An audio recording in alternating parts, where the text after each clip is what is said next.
I cannot wait to dive into these 4 comics because they are freaking fascinating. Live from the Talking Joe studios, it's Talking Joe. Talking Joe weekly podcast. Talking Joe is there. Talking Joe thought we would last. Talking Joe is there. Find each other like a married couple. Our podcast on the air. Talking Joe is there. Talking Joe is the code name for a completely untrained special podcast force. Its purpose, to produce a regular comic review show while breaking and replacing a series of presenters from across the world. Talking Joe. Talking Joe is there. Talking Joe. We are on our soapbox. Nobody seems to care. Fighting for fandom wherever there's trouble. The podcast on the air. Talking Joe is there. Talking Joe. Talking Joe.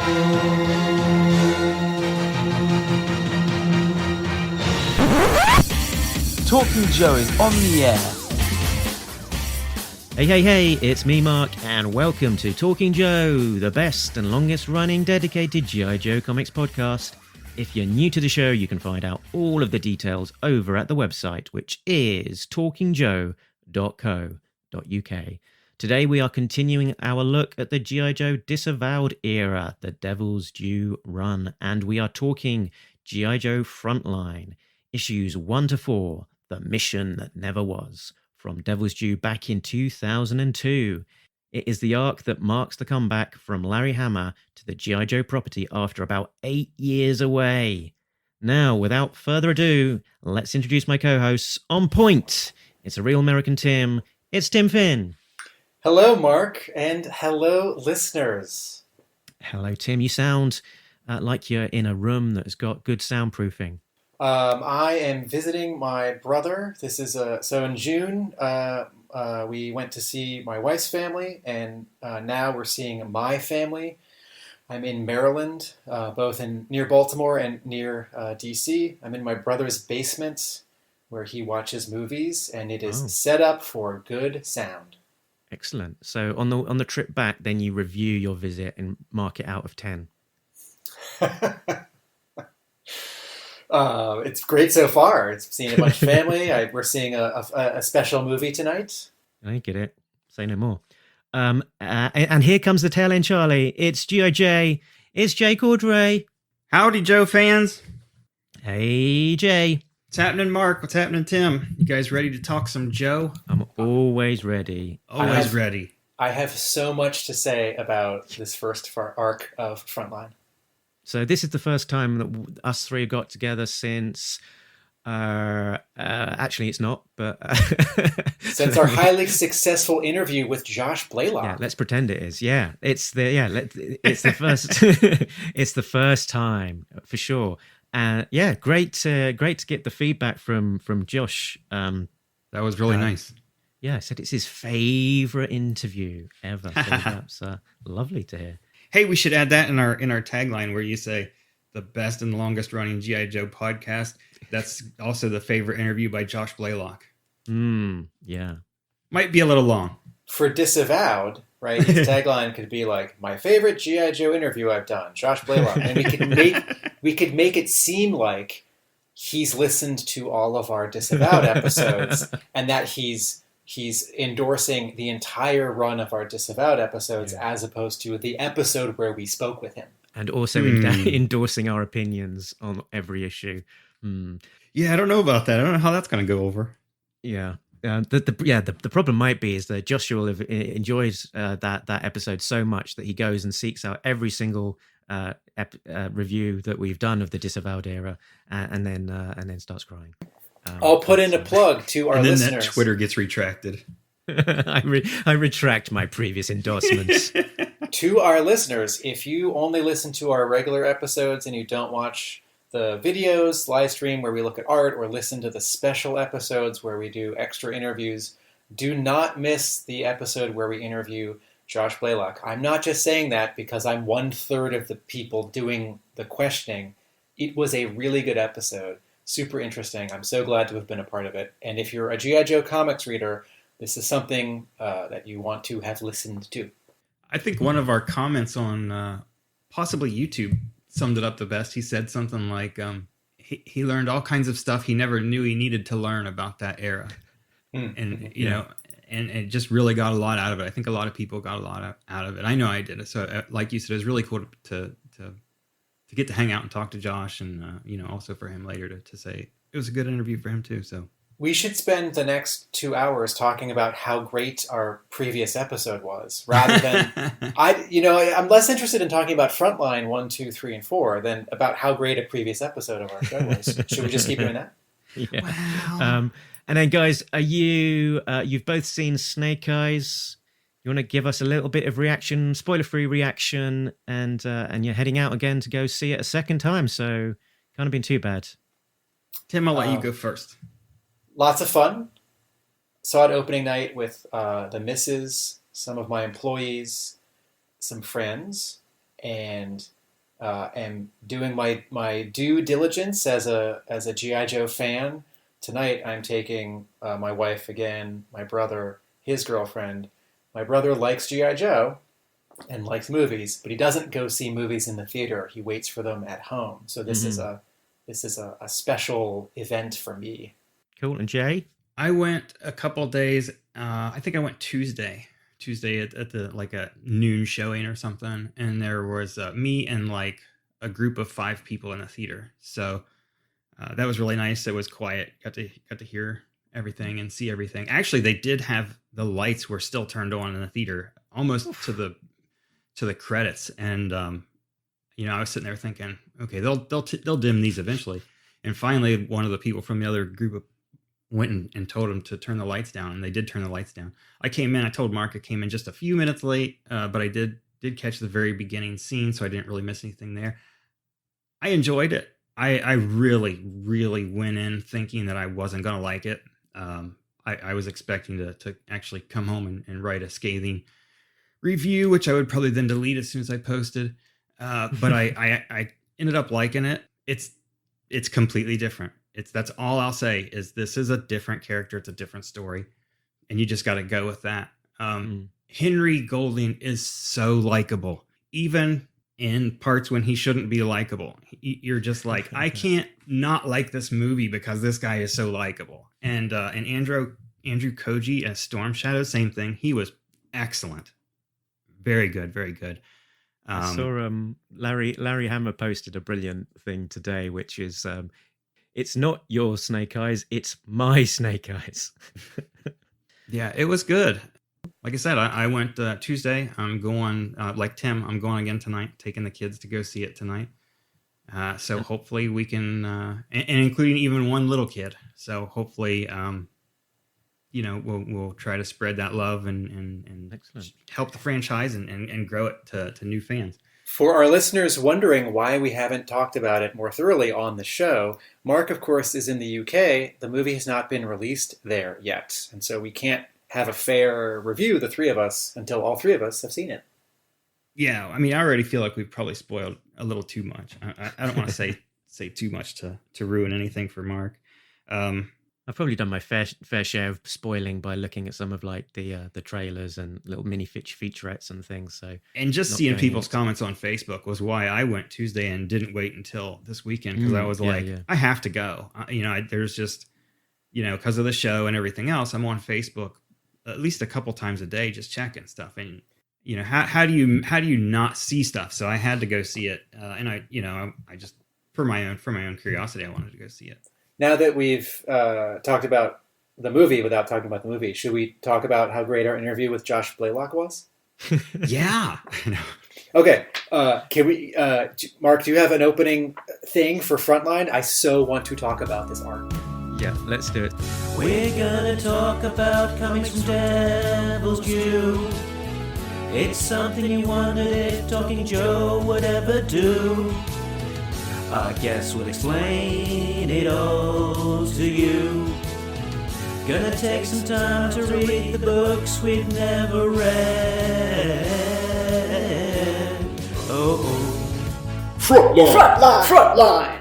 This is Frontline, issues 1 to 4, October 2002 to February 2003. This was released around about the same time as the Malfunction arc. So issues 11 to 14 were the issues from the main series that was running in parallel with.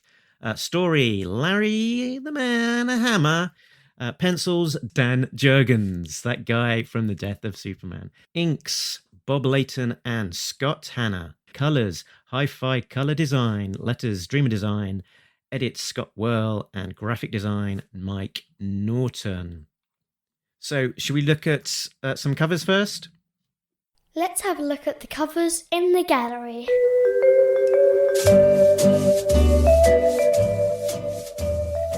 So, covers 1, 2, 3, the main covers are by Dave Dorman. We've got, which we'll talk about a bit more in a bit. We've got issue 4 from David Michael Beck. That's Storm Shadow jumping sword aloft with the large head of Baroness in the background, capturing the moment that she stood on some Lego.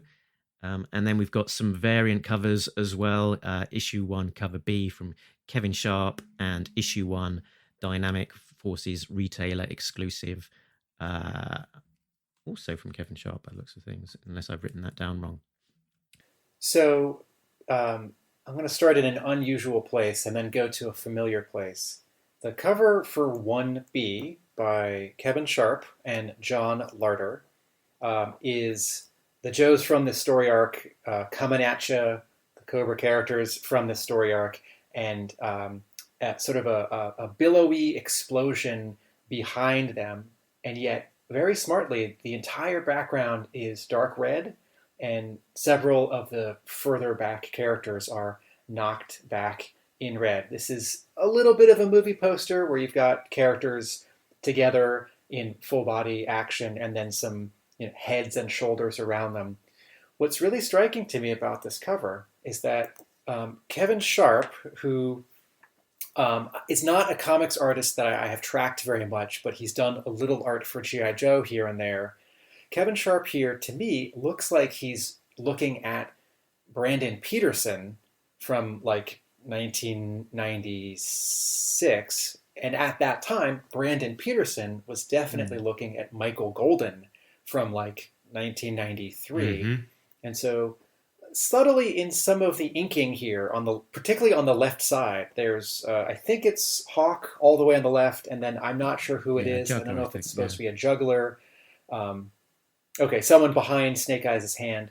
The inking on those faces looks to me like Michael Golden. Mm-hmm. Not that he did it, but that's the reference.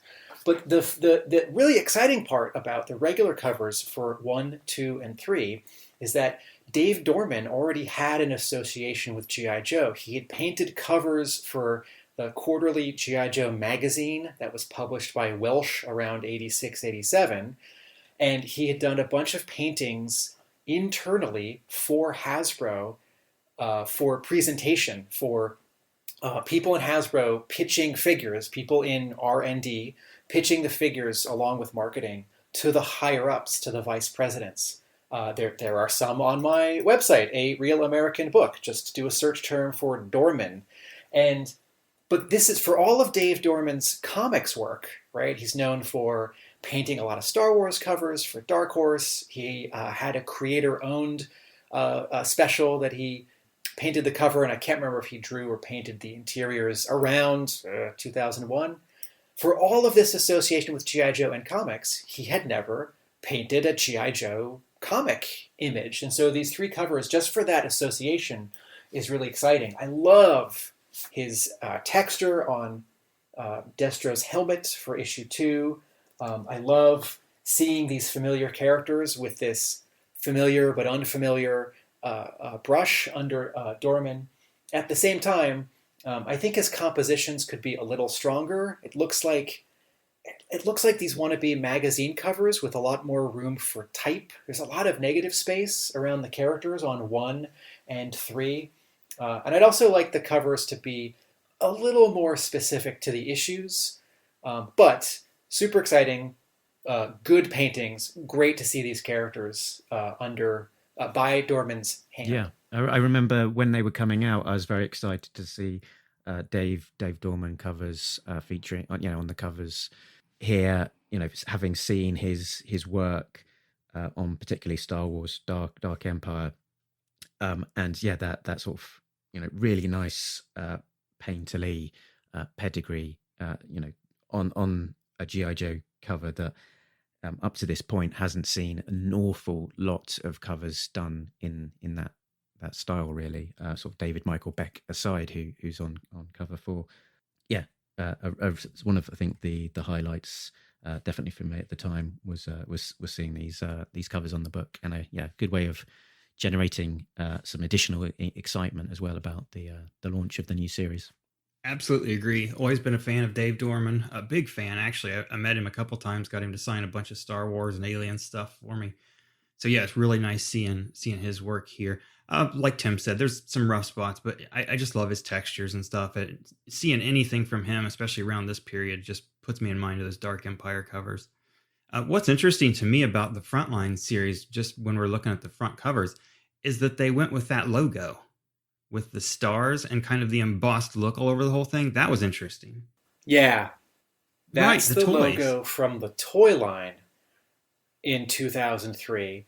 And I think this is a smart decision. I think from a brand management, brand identity perspective, I think it's a little confusing, but I think it's also a smart decision, so that if you're flipping through a box of comics at a comic book store, and you're only seeing the top of the covers flipping through with your index fingers, even without the word Frontline at the top of these covers, because it's on the bottom, you can tell immediately that these G.I. Joe comics are somehow different from the main Devil's Due series. I'm old-fashioned, and I think that despite the sort of modern rules of logo branding, I love the original G.I. Joe Special Missions logo from '87, where Special Missions is very big and it's all at the top. If you were to launch that book now, you'd have G.I. Joe take up the top quarter, and you'd put Special Missions very small under it, or like these Frontline covers, all the way on the bottom. And as a person who both has filed comics in a comic book store and also a person who has looked for back issues in other comic book stores, it's a little hard when you're flipping through back issue bins to figure out which G.I. Joe series is which if the spin-off title, the subtitle, is all the way on the bottom. It also adds a compositional element that the cover has to contend with, where the artist already knows that the top third or the top quarter is, don't put anything important up there. But those are sort of the rules, right? In 2003, you make the G.I. Joe logo really big and important, and it's G.I. Joe, Antarctica, or G.I. Joe Outer Space Missions, or G.I. Joe Classic, whatever it is. Just and put that curiously on the bottom, enough, I guess. they only take this starred logo as far as issue 5. With issue 6, they revert to G.I. Joe: A Real American Hero, looking very much like the main book with the Frontline on the bottom. So less of a signifier to help you as you're flicking through the long boxes without pulling them out and double checking what's at the bottom of the cover, unfortunately. That's one of those questions that I would like to ask Josh Blayock or someone else who was at Devil's Due at the time. That why did the logo change for issue 1? Why did it change back after issue 5? That I can imagine Exactly. Yeah. No one really remembering.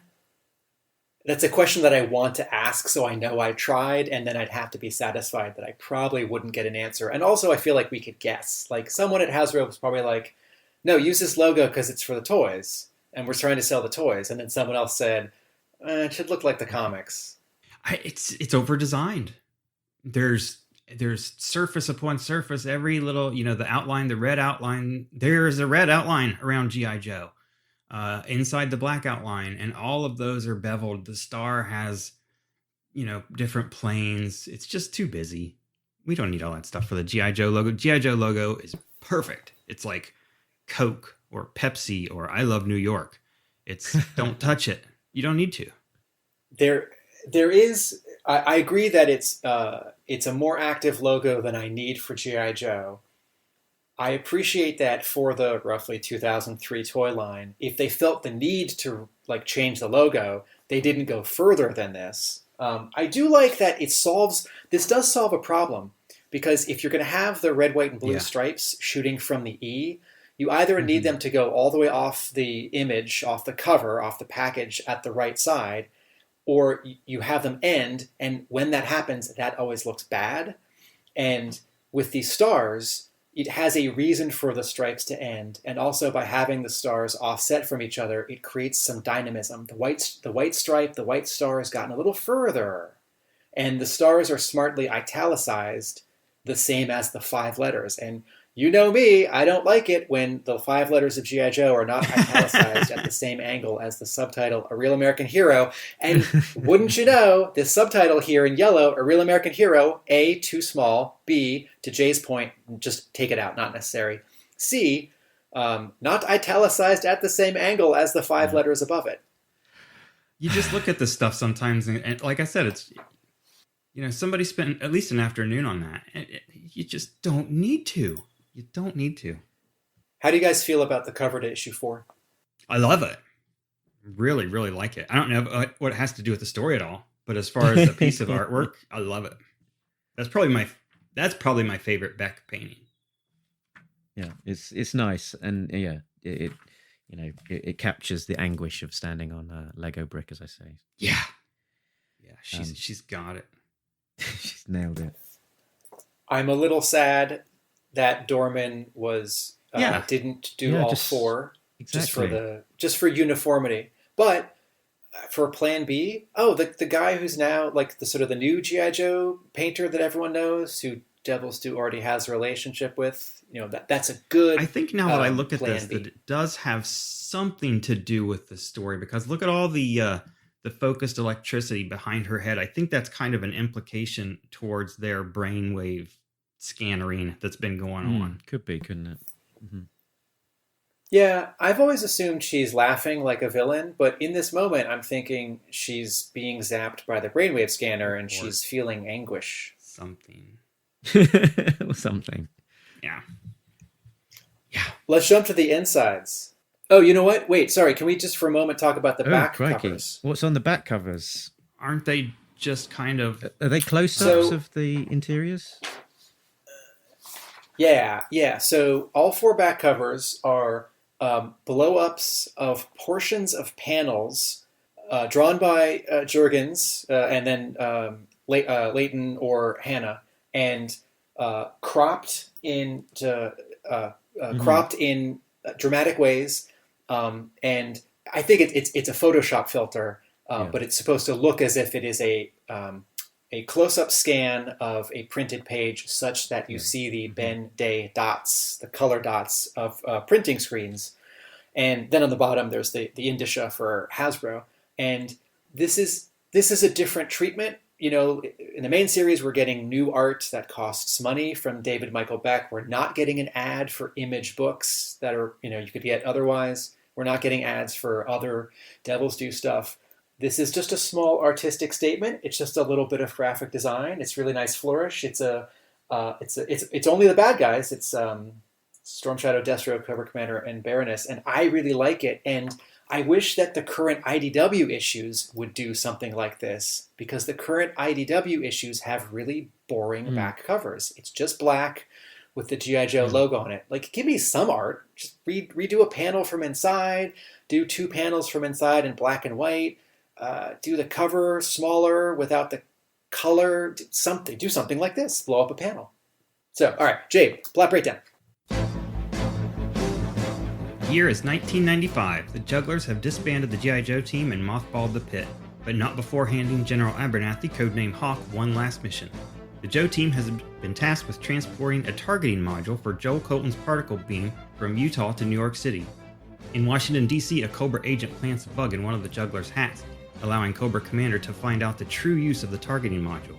With the new module, the particle beam projector can be used for long-range brainwashing.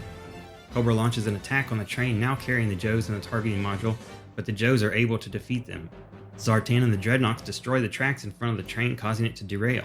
The Joes escape the train on a pair of Ostrikers. Hawk is wounded in the firefight and Duke takes command. Reaching the Georgia coast, the Joes hitch a ride to New York City on a patrol boat from a fellow Vietnam veteran. Destro catches up to the Joes, but Hawk calls General Colton, who shoots Destro's Condor with the particle beam projector. However, Destro catches up with the Joes when they arrive in New York City, attacking them at the docks. Destro manages to escape with a targeting module for the particle beam projector. The Joe team follows Destro to his castle in Transcarpathia, while the other Joes lay down cover fire and a tomahawk. Snake Eyes and Scarlet wage a full frontal assault on the castle and an All-Striker. Destro blasts the All-Striker to bits with his wrist rockets. The other Joes pick up Scarlet and the tomahawk, but Snake Eyes is left behind, seemingly unconscious. Storm Shadow realizes the Joes are using Snake Eyes as a Trojan horse and leads the other Cobras to find his body, but it's too late. Snake Eyes is in the castle. Snake Eyes discovers the location of the targeting module and marks it for General Hawk. Snake Eyes then uses the castle's defenses to clear a path for the other Joes. Storm Shadow attacks Snake Eyes and the two fight at the gates of the castle. Hawk calls Joe Colton, asking for a laser to shoot down the targeting device, but the jugglers try to stop Colton. Jane and Joe attack the jugglers and fire the shot. Destro realizes the Joes may try this and moves the console, making the laser miss. Following Cobra Commander's order, Destro plugs the console into the computer system. Back in New York, Colton finds out the whole mission was a setup. The targeting module was just a device to deliver a virus into Cobra's systems, and the Joe team has once again been used as pawns by the jugglers. So I'm curious, which of you have read this before? Because I read it when it came out. I was super excited before it came out. I reread it coincidentally a year ago, and then I forgot it, and I have read it for this episode. Mark, had you read this before? Yeah, I read it as it came out. Like you said, Return of Larry Hama, super excited at the time. I remember feeling underwhelmed at the time, but haven't read it since. So yeah, it's almost 20 years on since I last read it, I think. And yeah, was quite excited to come back to it, rediscover it for the first time and see, how my reaction was coming to it without really a very strong memory of what it was. So I hadn't read it before. This was the first time for me. I guess I'm kind of with Mark. I was a little underwhelmed. There are spots of it that I thought was really good, and I think that it's interesting that Larry had 4 issues to tell this story. Compare this 4 issues to Reinstated, how much stuff Blayock tried to cram in 4 issues there. But this was a much more focused just on this one mission. So I think that helped a lot. It flowed really well. But there were some things that I really didn't like about it. We'll kind of get into those, but just off the top, this is the first time for me and kind of underwhelmed. So to set the scene a little bit, it's 2002. I have read the first 2 arcs of The Devil's Due Run, right? As we keep reminding our listeners, I didn't like issue 1, and I have a letter printed in issue 3 stating that fact. And as much as I love the Mike Zeck covers for the second arc, the story left me less interested. So I dropped the book, and I can't remember if I read Malfunction or not. But with this arc, I thought, oh, they're correcting their mistake, right? They should have hired Hama to write the continuation of the Hama series. Maybe if this arc does really well, they'll get him to do some other stuff. But I am A, certainly on board for these 4 issues, and B, interested in where this series goes after Hama, because it's going to be rotating teams, of writers and artists doing, 2 or 3 issue arcs, and they won't have to sort of work necessarily in the current Devil's Due continuity, so I can just enjoy them on their own, right? If you don't love Batman and Detective Comics in 1989, you can read Legends of the Dark Knight, because that's these self-contained arcs. The other thing that made me excited about this, besides the return of Hama, is that it was going to maybe fill in some important gap after issue 155. What I didn't realize is how much of this was going to be sort of headed toward Devil's Due issue 1.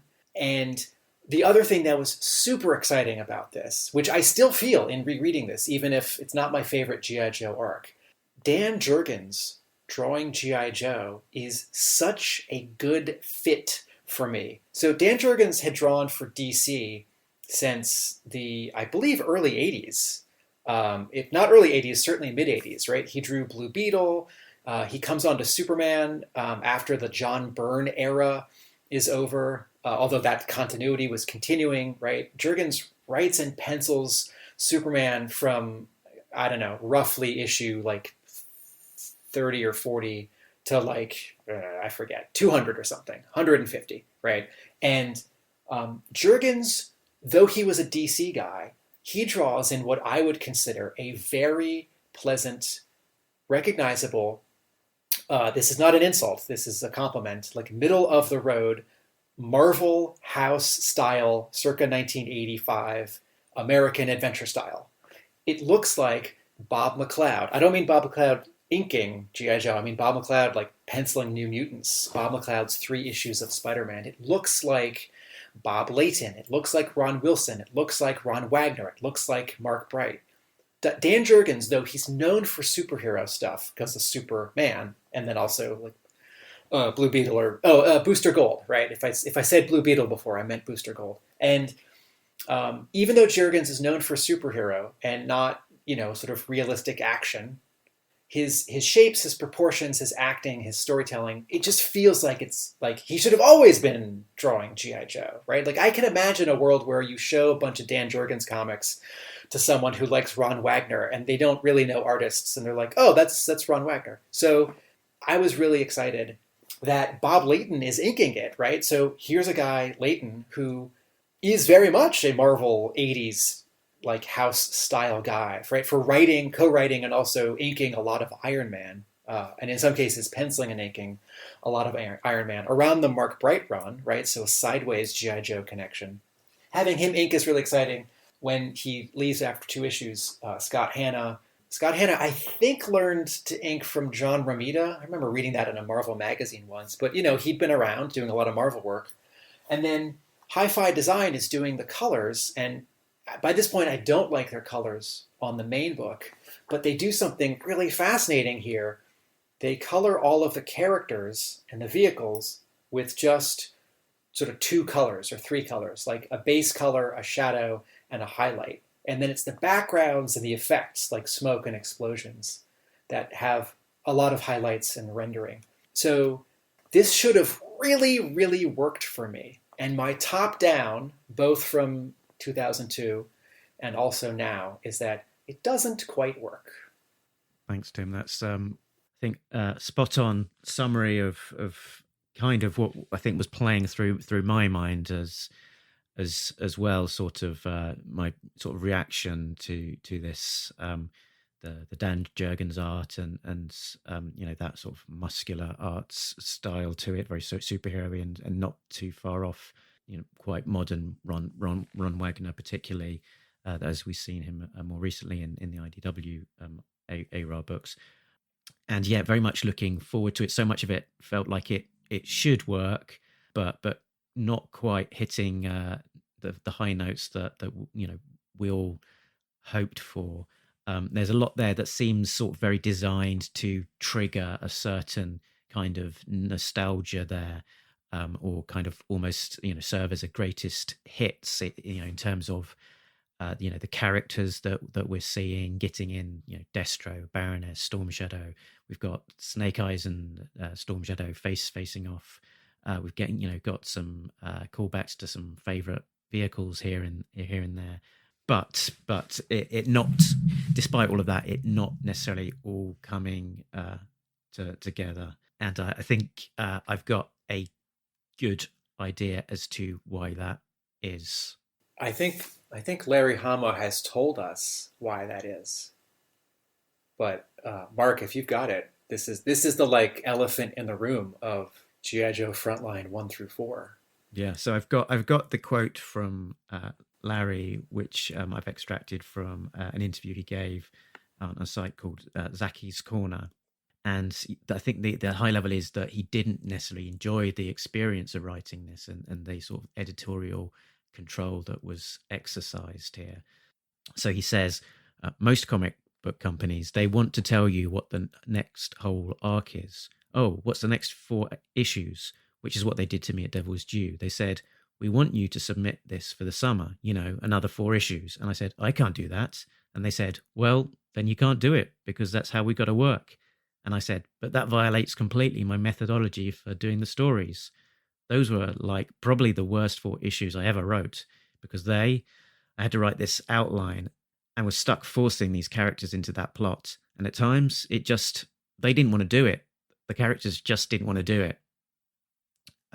So I think it's this style of dictating the story up front for the solicits and to get the editorial agreement, and then following that plot doggedly rather than letting the story take the author, from page to page naturally. And I think going against the grain, not necessarily enjoying that writing experience as he went along. And I think that probably comes through in terms of how then we as the reader experience it. And there's just seems to be something slightly out of kilter that, he's kind of going by the numbers to follow this plot rather than really have deliver a story that would, be in the classic mold of Larry Hama.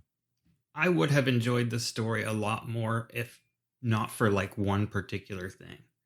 And I'll just say that right now. Least favorite character in the entire Devil's Due continuity is Scarlet, which is ridiculous because Scarlet is one of my absolute favorite characters. She's so terrible in here. And I feel like they told, Larry, do this with Scarlet. You gotta work us toward this. It felt so unnatural. Everything. I'm just like, this is Larry writing Scarlet this way. Oh, if you cut all that stuff out, cut those two out completely. Cut out Snake Eyes and Storm Shadow. Cut all three of them out. Then I would enjoy this a lot more. This would get a higher rating for me, minus my favorite characters.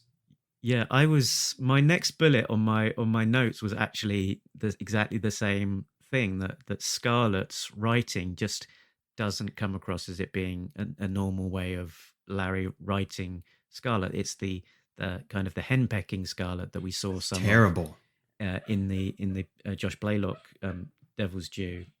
She says a couple of times almost exactly the same dialogue. She says, "This is." Can you hear my dog? Are you sure that's not your wolf Maybe. cubs in That's the the cabin ghost that of you've Timber. expanded in your backyard? Timber. Rip. Scarlet henpecking. This is our last mission, Snake Eyes. We're gonna retire to our cabin, add in a few rooms, put in plumbing. We're gonna have a life. So this is setting up breadcrumbs, I think, for the later Devil's Due stories, and sort of trying to have a bit of a dotted line as to why Snake Eyes freaked out and jilted Scarlet at the altar. I guess that that dream of indoor plumbing was just too much for him. Yeah, it was because of Scarlet in this arc. He said, "I'm not living with that for the rest of my life. I'm done. I'm out here." So Mark's quoting of that Hama interview and the context there was helpful and spot on. And I think it's worth sort of saying this sentence one more time explicitly. When Hama writes, he makes it up as he goes along. So he doesn't write page 17 until he's finished page 16. And I think generally, occasionally, yes, he knows sort of halfway through an issue how the issue ends. But he really is just making it up as he goes. And he's not like concepting an issue and then going back to page 1 and filling it in. He's not concepting an arc, going back to chapter 1 and filling it in 1, 2, 3, 4. And there's another challenge here, and that is that this both needs to pick up some threads that were severed prematurely with 155, right? So, in the final issue of G.I. Joe, I'd forgotten this. I knew that in 149 or 150 or 151, Billy, Storm Shadow, and the Baroness get zapped with the brainwave scanner, but what I forget when I think about issue 155, Marvel's final issue, is that those three characters are not in that final issue. That plot thread that they're back to being A, Cobra, and B, zombies, that's just left dangling. And 155 ends with, this amazing letter from Snake Eyes. So Hama has to do a bunch of things here. He needs to pick up some threads that were left dangling. He needs to reintroduce some good guys and some bad guys so they can have a conflict. He needs to, I believe, at Devil's Due's urging, I don't know that Hama would have come up with the jugglers for the story by himself. He needs to introduce this sort of third element, which is sort of making the mission harder and more dramatic. I suspect that the news reporter and the camera person and the father and son who are on this boat from Vietnam. I think Hama came up with those characters and that idea on his own, right? I'm not sure who came up with the sort of 9/11 heroism reference. If Hama came up with it, I think he like sort of turns it a little bit on its side in a very Larry Hama way. So in addition to being a story in and of itself, it has to look back to the end of the Marvel run. It also has to look ahead to the beginning of the Devil's Due run. And why I don't think it needed at all to look ahead to the beginning of the Devil's Due run is that in the timeline, this happens just after 155. So there's still, there's a 7-year gap. There's still like 6.5 years for all this stuff to happen. And I don't need, this like just a few months after issue 155, Scarlet and Snake Eyes to, for my benefit, start setting up some of the drama that we'll see in G.I. Joe Devil's Due issue number 1 and with tossing the wedding ring, 23 or 24 or whatever it was.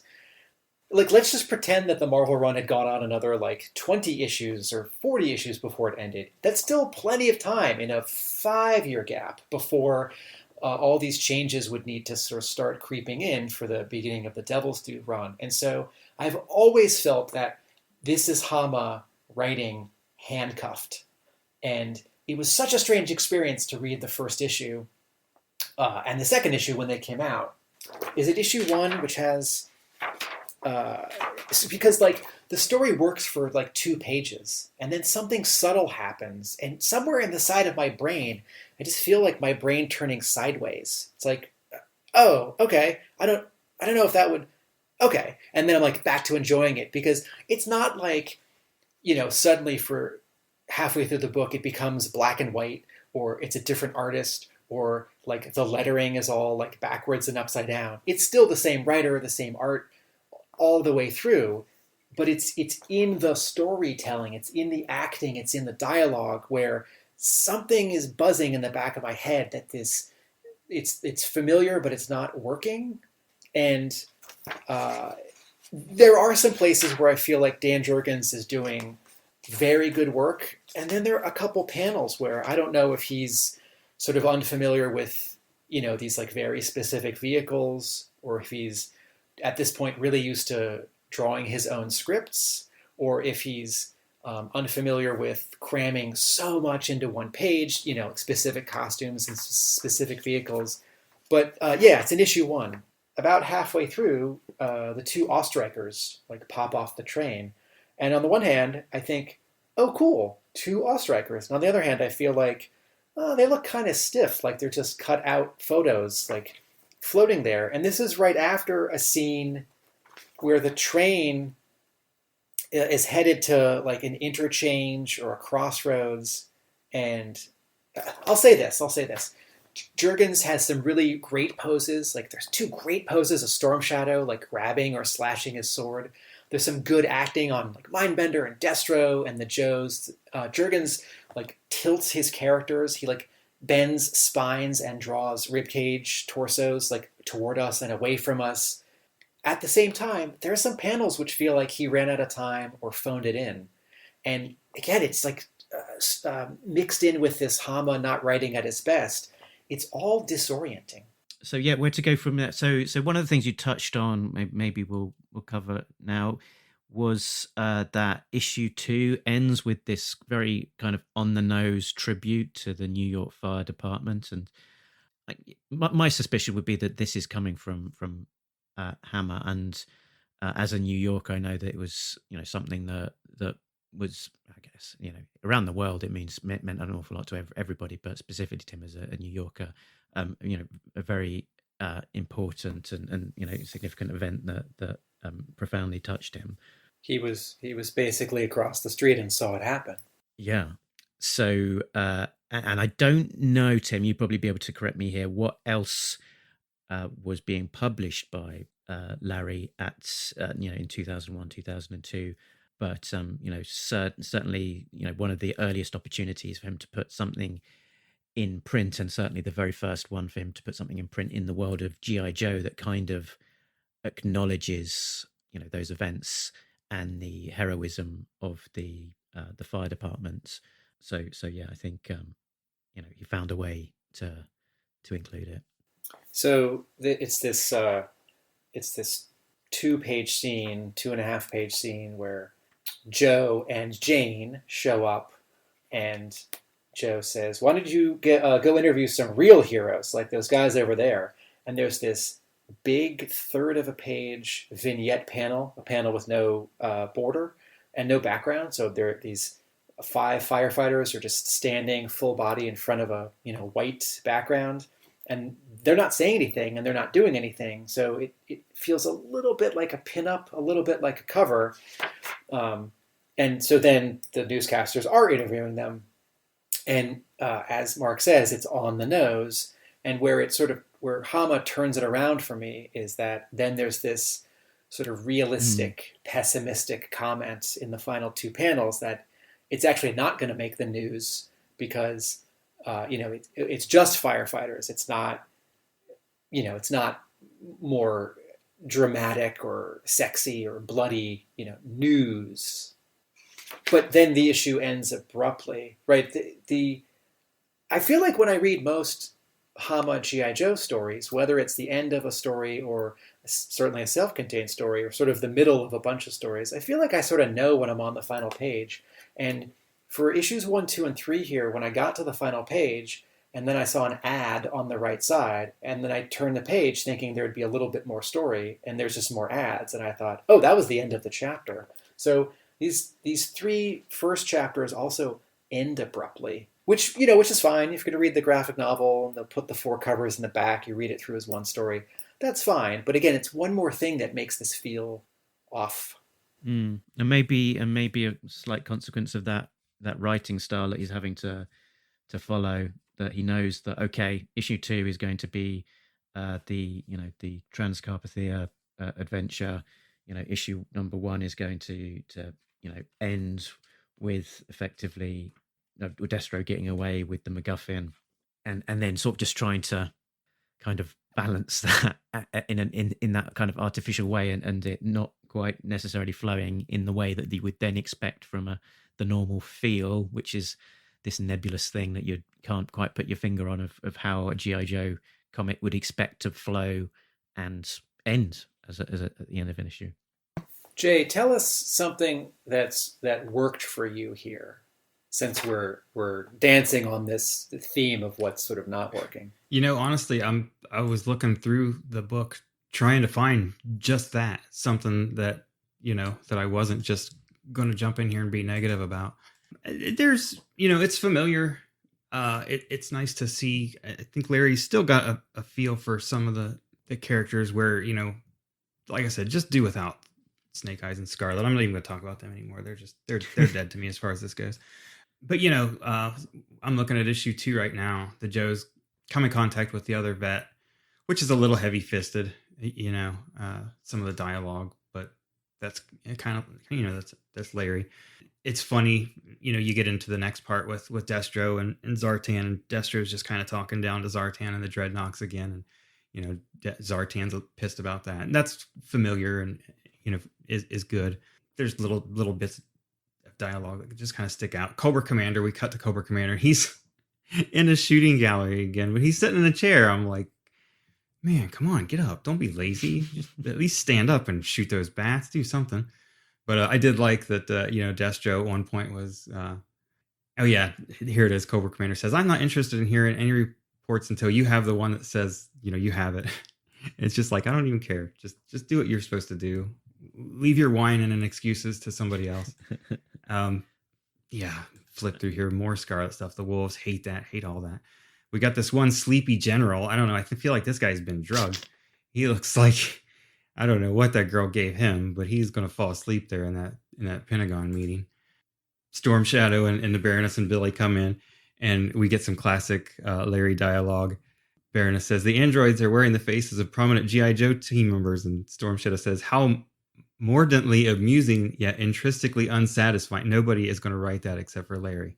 That's dead on. That's perfect classic Larry Hama dialogue there. And then something about the next scene. Sorry, Jay, I had that bit of dialogue in there as one of my Hammer times. One of your favorites? As well, actually. No, actually. Oh, a Hamism? My Hammerisms. because I felt that particular part of the dialogue, the androids are wearing the faces of prominent G.I. Joe team members, was the Hammerism being that Larry's deploying dialogue to make up for deficiencies in the art to try and explain it, because the bats are wearing these masks, but apart from earlier on in the story where there was a Snake Eyes one, it's not entirely clear what those masks are actually meant to depict. They're fairly kind of generic kind of faces, so it's not particularly obvious who they're supposed to be. So it's a way of Larry pointing out those masks represent G.I. Joe faces. Yeah, they don't really look that great like bats or what they're supposed to be disguised as.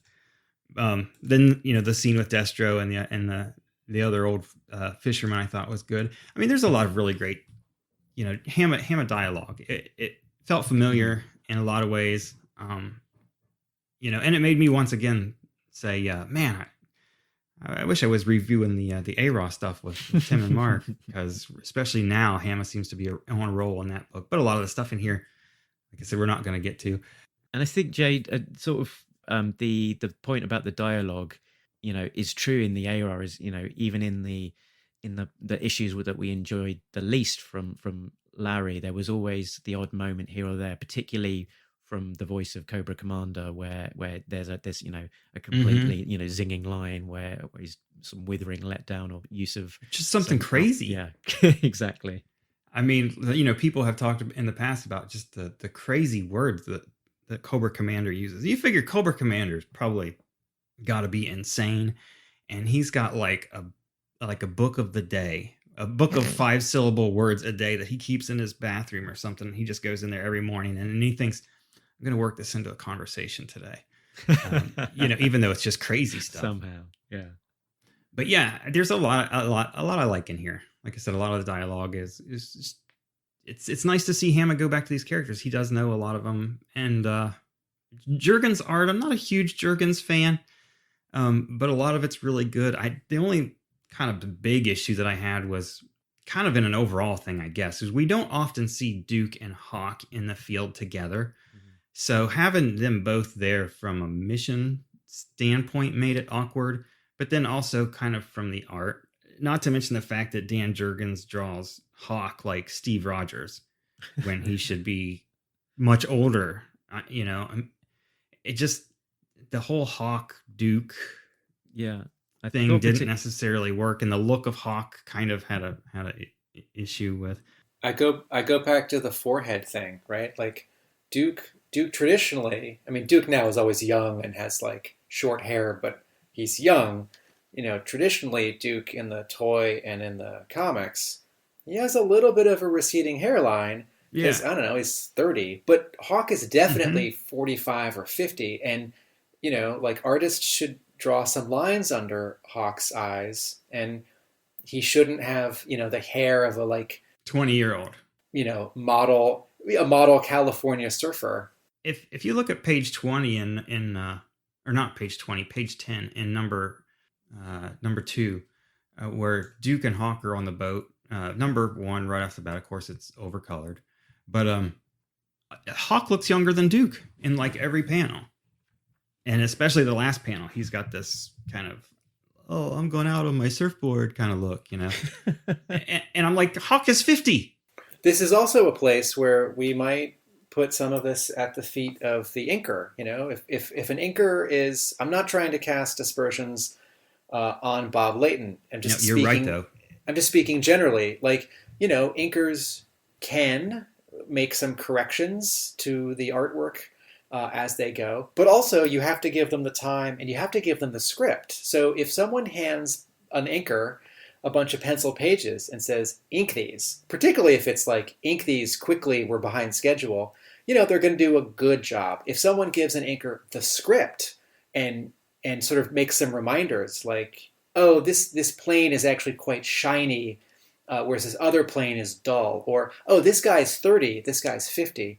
And I can imagine that, the inkers of this arc were not given that extra information. But and maybe neither of these guys are familiar with the property. They don't know there's definitely that Hawk is supposed to be they're definitely twice Duke's they're age. definitely not familiar with this property. Yeah.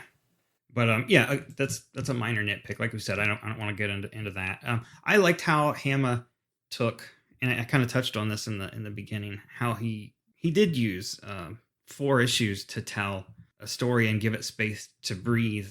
It didn't feel nearly as rushed as some of the other ones that we've read, but just, I don't know, there was a good kind of almost road trip quality to it. The Joes start in Utah. They go from Utah to Florida, and then we have an awkward transition where you find out they're in a train, and I didn't know they were in a train.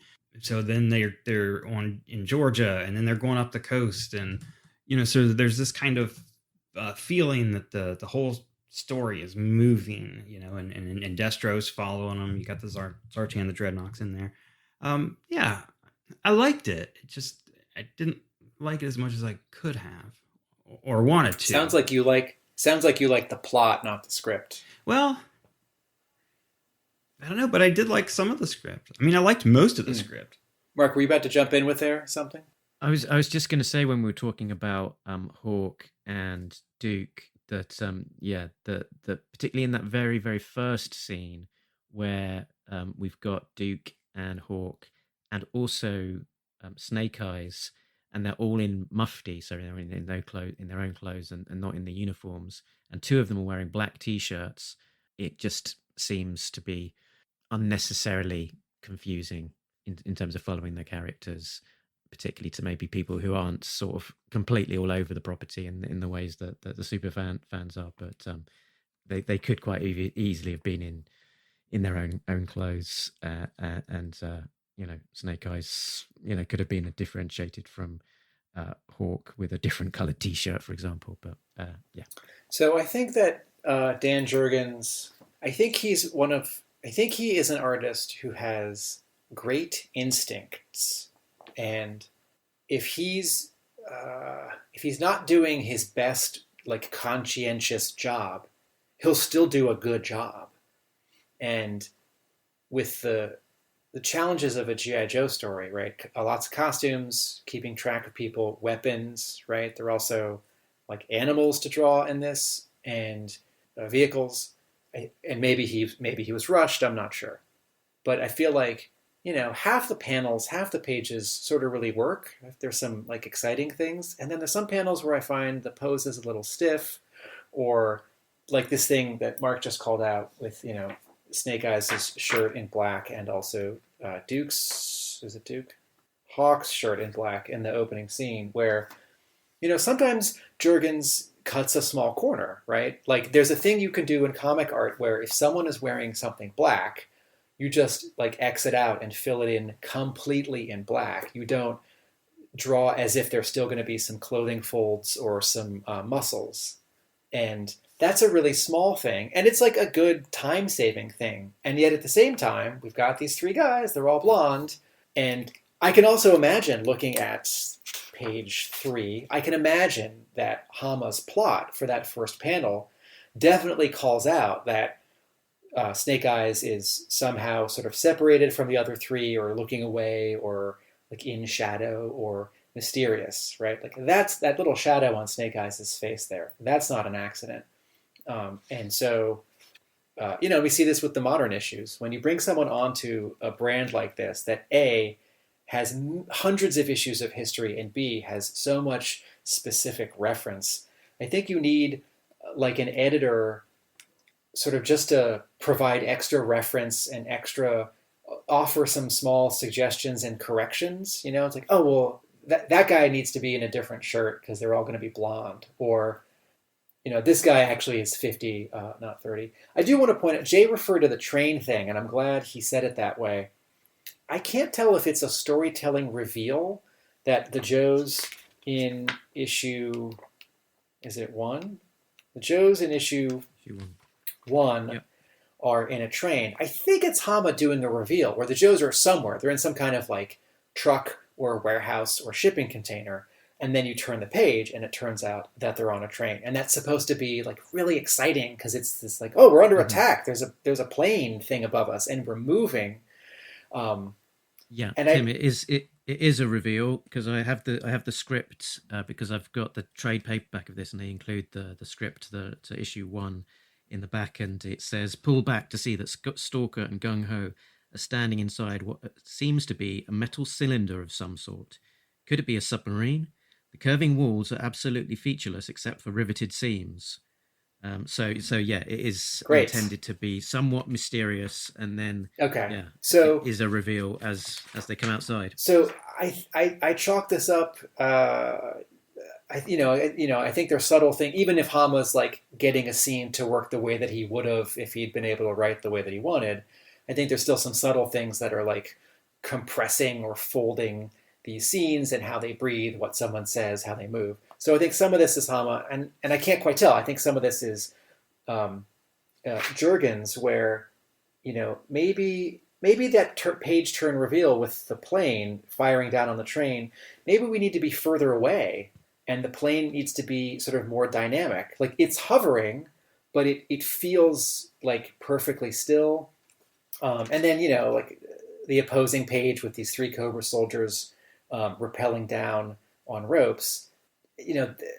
Their poses feel really... Anyway, sorry. What I want to say is later in the issue or in the next issue, someone refers back to how this like train thing, the Dreadnoks didn't pull it off successfully. And someone says, oh, it was like a railroad crossing or an interchange. And I thought, oh, I couldn't tell. Like that page where the Dreadnoks, this is in issue 1, where Zartan and the 3 Dreadnoks are actually standing on the tracks, like chopping it up. Like it's not clear where they are. And I know there's a little narration box that's a caption that says "up ahead." I don't know if maybe Mark can tell us. I don't know if it's in the plot or if Jurgens just phoned in a little bit of this panel, but Ripper is just standing in the background, like not doing anything. And then there's this dialogue where Torch says, "Yeah, even if Ripper just laid back and let us do all the work." Right? It's like, no, if you got three tough guys and 2 of them are supposed to be chopping up the train tracks, I bet all 3 of them are supposed to be chopping up the train tracks. There's something else that happens on this page. I'm not going to say anything else about the color, except that I love how all the characters look, because the characters are all just 2 or 3 colors per object: hair, complexion, shirt, pants. There's something on this page which does not work in the coloring, and that is in the first panel there's a big explosion, in the second panel there's a big explosion, and then in the third and fourth panels, Hi-Fi is treating the setting sun in the background the exact same as the explosion. And that is actually making the storytelling confusing, because I'm sort of thinking like, oh, did the plane crash kind of behind the Dreadnoks, or like is the thing behind Zartan in the final panel, like, yes, that's the sun, there's lens flare, but like, is that the train behind him and the light, it's like sneaking up on him? Is that Torch's torch? Once again, Hi-Fi, less is more. And then one last thing, and this is a lettering mistake and an editorial mistake for not fixing it. In this panel, this is in issue 1 again, where Zartan and the Dreadnoks are on the train tracks and they're chopping it up, but like Jurgens just chose the wrong camera angle, so it's not quite clear sort of where they are and what's happening. But there are 2 signs behind them with text on them, and then you turn the page and the Joes are on the train and there's a sign behind them, and it's supposed to be that exact, like the train is caught up with this bridge or interchange or track crossing so that's the storytelling device, sort of. So the like bridge thing and the billboard are supposed to cement us in the previous page to the next page. It's like, okay, the Joes on the train have caught up with where the Dreadnoks were a moment ago, but there's no text on the billboard.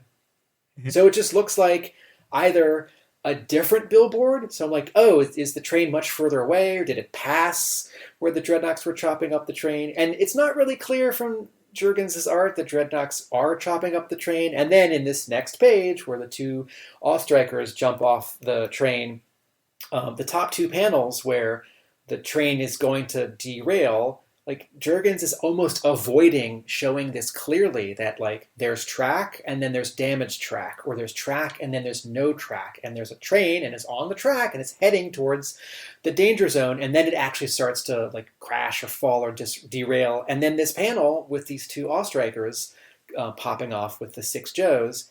This, Hama's asking a lot of this scene. And I have read a script where Hama has written like action happening next to a train. And I've seen artists pull this off.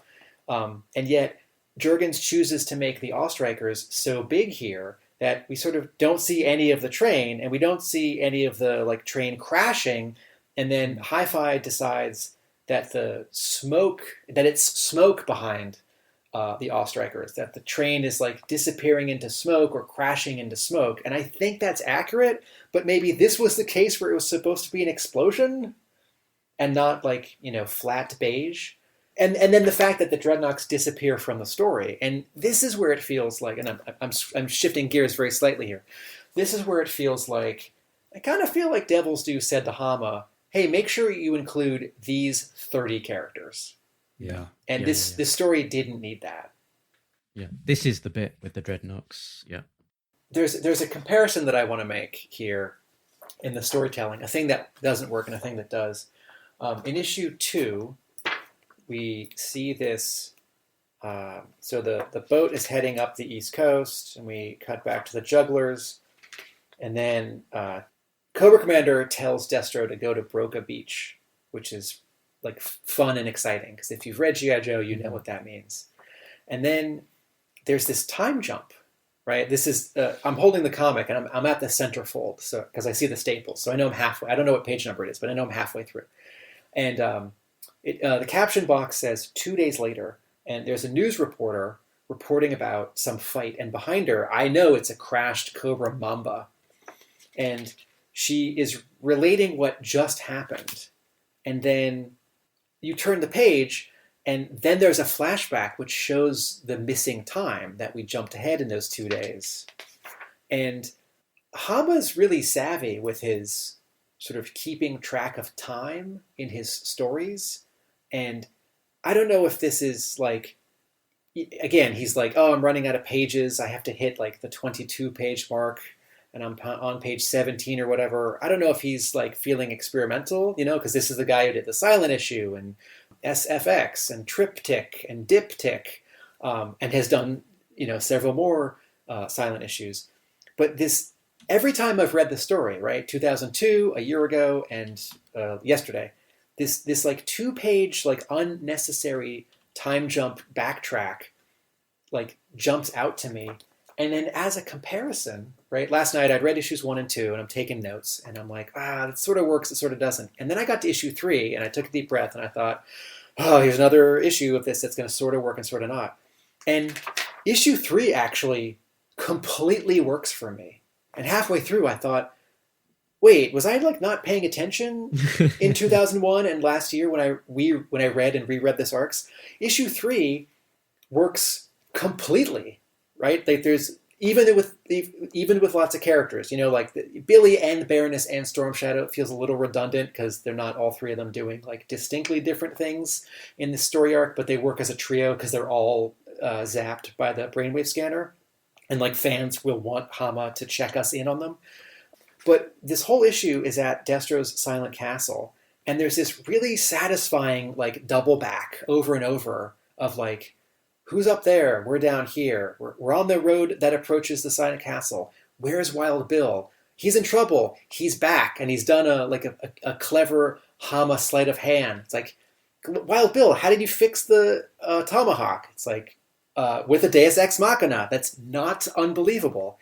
And I actually found issue 3 super fun, and it felt like the recent issues that we've been reading in A Real American Hero that are special missions or untold tales. It felt like a really good single issue, and it just motored along, and it didn't have any of these like non-player characters like the vet fisherman guy and the like news reporter, and it brought in one more Joe to the story, Wild Bill, who maybe some fans want to check in on. And I got to the end of issue 3, and I thought, okay, so 1 and 2 don't quite work. 3 really works. What's going to happen when I get to 4? And 4 sort of splits the difference. The stuff that feels like Hama doing Hama works. And then at the end, when I can see Hama shoehorning in his story to like fit the Devil's Due upcoming stuff.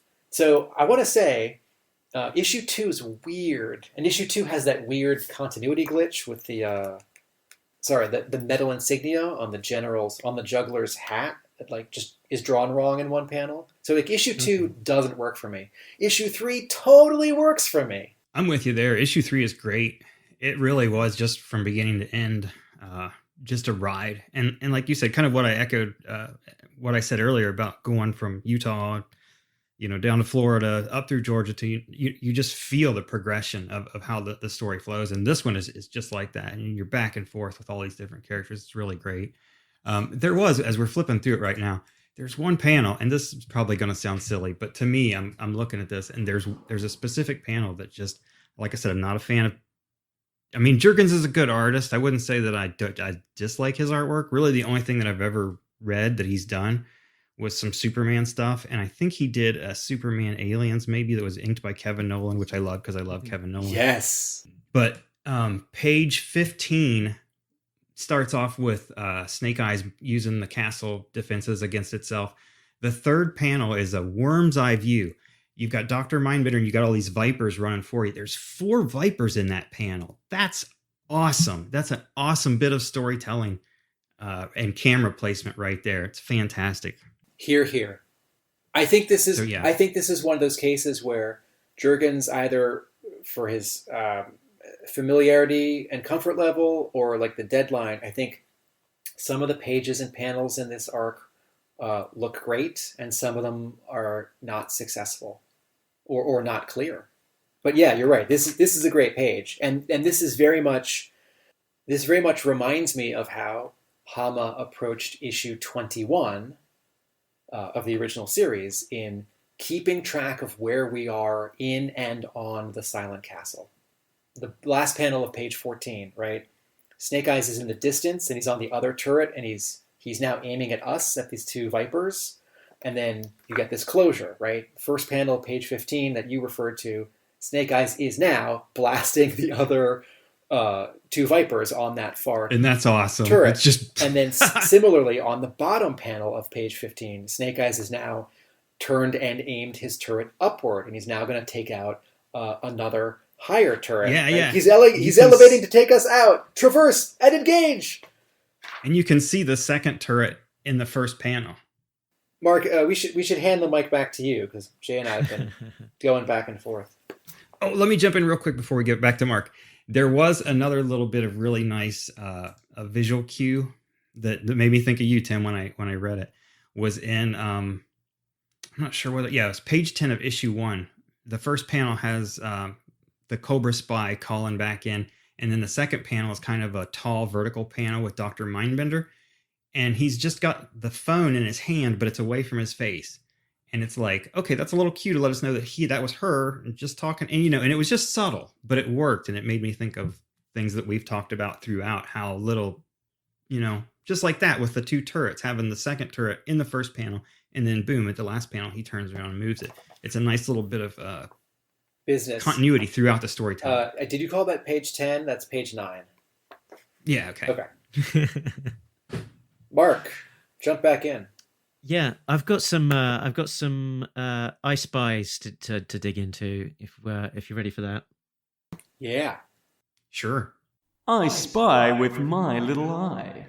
So we've got I Spy, a funky looking Cobra airship helicopter thing, which puts me in mind a little bit of some of those early G.I. Joe issues where the Cobras didn't necessarily have a large armory of pre-designed toys that had come out, and so the artists were just coming up with their own thing, and this kind of helicopter feels like that kind of early 80s crazy boxy sci-fi kind of design, and piloted by what looks like 2 Aero Vipers, I believe, who were the Condor pilots, which appears later on, but piloted by Destro. The story opens in January 1995, which is 1 month after the cover dated December 1994 issue 155. So very much actually continuing on the next month after issue 155. But I believe 155, I believe it was solicited in August, so I believe it actually came to stores in September, October. The cover date was, an indicator of when it should be pulled from the shelves rather than necessarily when it was coming out. But for people looking back, that always confused me. It is the date on the front. I spy some medallions around the neck of the BATs that are being shot at by Cobra Commander. Any speculation as to what the heck those are supposed to be? That's a good question, because I see a medallion in panel 1, 2, 3, 4. I don't see those medallions in the previous panel. Just confusing, just to me. I wasn't. It's got to be there for some reason. It's got to signify something. But I'll be darned if I know what it is. Maybe it's got something to do with the mask, like a back of the mask or something. Maybe it's actually supposed to be a target, a circular target. Could be. Okay. Next up, I spy General Thurston Crowther, the corrupt juggler who hired Major Blood to stop Snake Eyes from rescuing George Strawhacker, the American spy that was imprisoned in Barovia back in the original run.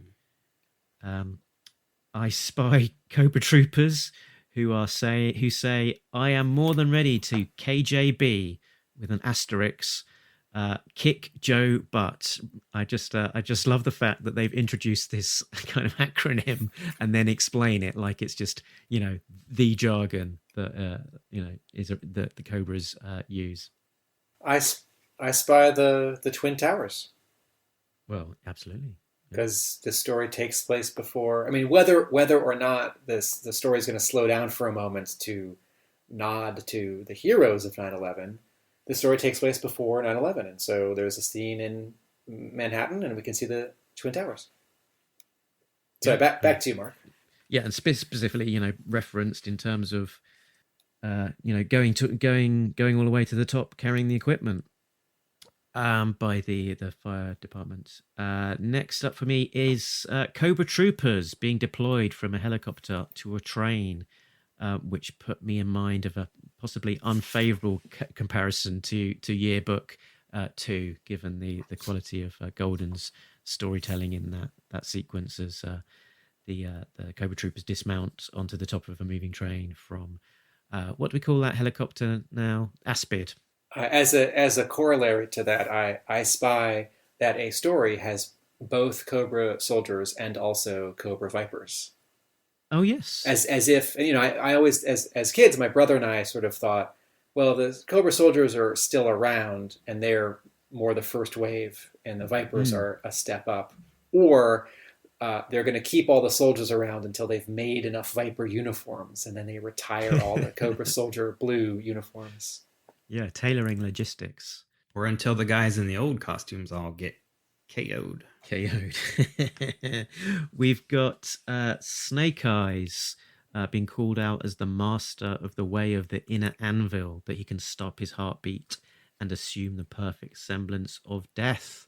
And flicking back to issue 10 of the original run, you'll remember that Snake Eyes was captured and put in the brainwave scanner by Dr. Venom, and as on the screens it referred to the fact that I shall impart to you the most well-kept secret technique handed down from ninja to ninja through countless generations, the way of the inner anvil, whereby you may still your breath and heartbeat to the semblance of death itself. So, a call back all the way back to that, the name of that ninja technique. I spy, this is not quite an I spy, but Joe and Jane are in this story, along with their weird top secret lab at the top of the Empire State Building with the space laser, which we saw in, help me out, issue 86, and then also 127. I'll take your word for it. My memory for numbers is not as quick as yours. That's why I always preface it with the word around or the word maybe. Joe and Jane looking nothing like Demi Moore and Bruce Willis. Throwing that out there. So jumping away from I Spy for a moment, Mark referred to this medallion on the bats on page 4 of issue 2, and I want to point out something that I really like on the next page. So this is the top panel of page 5 of issue 2. So in previous episodes, I have spoken a lot about how I think water should be colored in comics, and also sometimes the sky. And what happens a lot of times in modern comics is the artist leaves it blank, and then the color artist either drops in a photo of water or the sky, which I think is really lazy and distracting, because this isn't a collage, right? Or they like sort of paint or sort of trace paint like a photo of water or sky, and I think it's better but often done poorly, and I'd rather they just fill it in with light blue or whatever. So if anyone needs a visual reminder of how you actually draw water when there's a boat or a G.I. Joe aircraft carrier in the water, so that the colorist doesn't have this giant field of white to like contend with, like, oh, I have to go to Google Earth and find some high-res photo of like waves, which like is not what it would look like. Look at this panel of this Vietnam era boat off the coast of South Carolina, flying a little American flag. We can see Scarlet and Snake Eyes in the front. Look what Dan Jurgens and Bob Layton have done. They have inked the water so that it looks like water. There's water with little waves, there's a wake, and then in the next panel and 2 panels after that, there's a little bit of inking which shows clouds. So artists, unless you're working with like the best colorists, and there are only a few of those, please, like draw the trees. Don't have your colorist just like drop in some weird photo of like green tree texture. It looks bad. I like that Jurgens took the water clear down to the bottom of the page too. Yeah, so panel 1 is really sort of like the whole page. Yeah, and it makes everything else kind of an insert. Yeah, the next, yes. Just a nice framing thing. I Spy in the back of issue 3, there is a preview for a Microdots comic published at the same time by Devil's Due, penciled by Steve Kurth, and he's gotten a lot better than when he drew G.I. Joe comics, 6 months or a year earlier for Devil's Due. So it's not a G.I. Joe I Spy, and for Mark and those of you reading the graphic novel, it's not an I Spy. Mark, do you want to tell us about the cover of the softcover collection? What is it, and how do you feel about it? The cover is weird, really, isn't it? How does that make you feel? The top half is repurposing of an interior shot. It's the 2 oar strikers coming down to that Vietnam era boat with Snake Eyes sort of over the shoulder of Snake Eyes. It's the splash. It's page 1 of issue 2. And then the sort of the bottom third of the book is sort of solo boxes featuring Mindbender, Cobra Commander, Storm Shadow, and Shouty Face Destro. And yeah, it's a weird cover. I don't know why they went for this rather than say just using issue 1, to be honest, given the caliber of the art that they already had there. Why not use it? Weird. Ordinarily I would guess it's because if you reuse artwork from a cover, you're going to have to pay that artist again. But I think we've sort of established that post Marvel, publishers of G.I. Joe comics don't pay royalties or residuals when the issues get reprinted, right? You get a page rate to write or draw the issue, and then if an old issue gets reprinted and it's got your work, or an issue from last month gets reprinted in a book, you don't get paid again, whereas at DC and Marvel you do. So ordinarily I'd think, if they just reuse some art by Jurgens, they either don't have to pay for that or they don't have to pay as much. But I don't think that Dave Dorman was going to get a reprint fee if they reused. I could be wrong. One more question I wish I'd asked Blayock. And strangely enough, I mean, at this era, Devil's Due were typically commissioning new cover art for their trades rather than reusing cover That's art. Right. So I don't know that it was necessarily likely to be money saving. It might it might have been more of the perspective that they want to do something new and unique to differentiate the trade paperback cover from other covers. This is a good guess, that we want people to know that this is the old school Joe. Yeah, so I think it was probably a shorthand for creating a brand new cover and kind of spotlighting what the interiors might be like. Error detected. Error detected. No prize incoming. I don't know if this is an error detective or, as Mark might call it, a nitpick, but in issue 3, Destro is flying the Condor and it gets hit with a missile, and he doesn't separate it.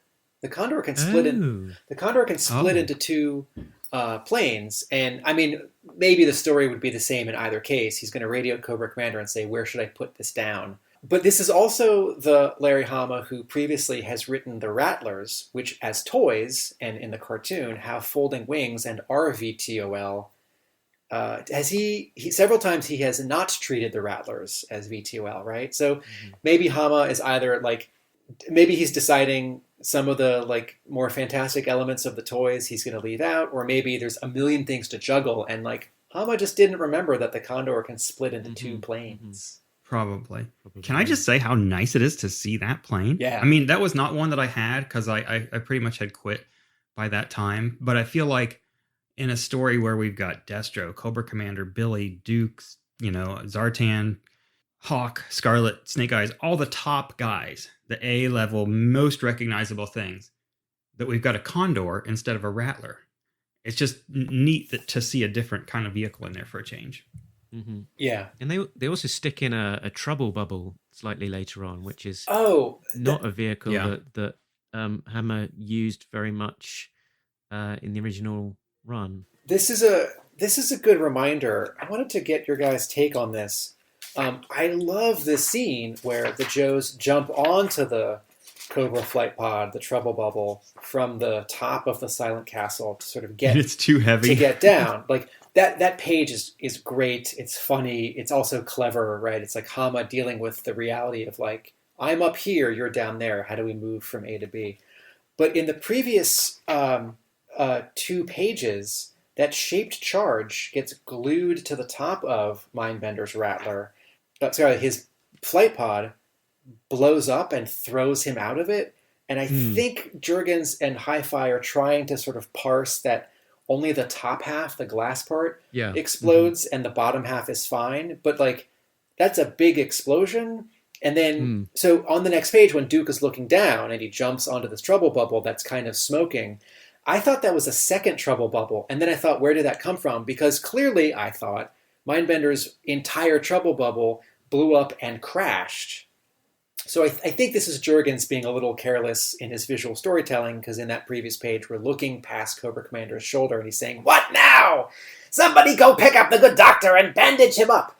And as the glass of the trouble bubble explodes, again, it's not the bottom half of the flight pod that explodes. So I found that storytelling a little confusing. Also, not the sound effect that I would use for half of a Cobra flight pod blowing up, because that sound effect actually is what I would use for a burning Cobra flight pod landing, crashing, or a gunshot. Yes, that's it.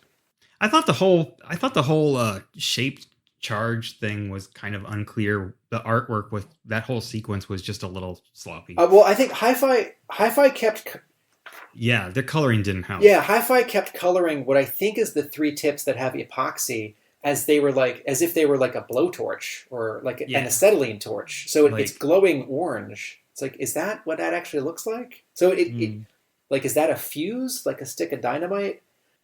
One of my nitpicks was going to be actually that scene you were talking about earlier about the Condor being hit by the death ray, which is that the death ray is sort of been established as functioning on the basis of coded GPS coordinates. So how on earth does it hit a Condor that is, would be moving in flight rather than stationary in one specific GPS coordinate, set of coordinates? Very good. Bruce Willis, baby. I've also Hama uses material in this comic, in these comics, that is futuristic but quite realistic. That seems fantastic, but 10 years later is real. And I believe that we, have or will soon have space lasers like this. But I have felt the 2 or 3 times that Joe and Jane have shown up in their secret lab at the top of the Empire State Building and then used this space laser. I feel like it's happened one time too many, and that it happens 2 or 3 times in this story is then sort of the double whammy. It's like... I like Destro. I like the moment when they hit the Condor and Destro's like, where did that come from? It made me think of Return of the Jedi when Admiral Akbar's like, where'd that laser come from? He's like, that came from the Death Star.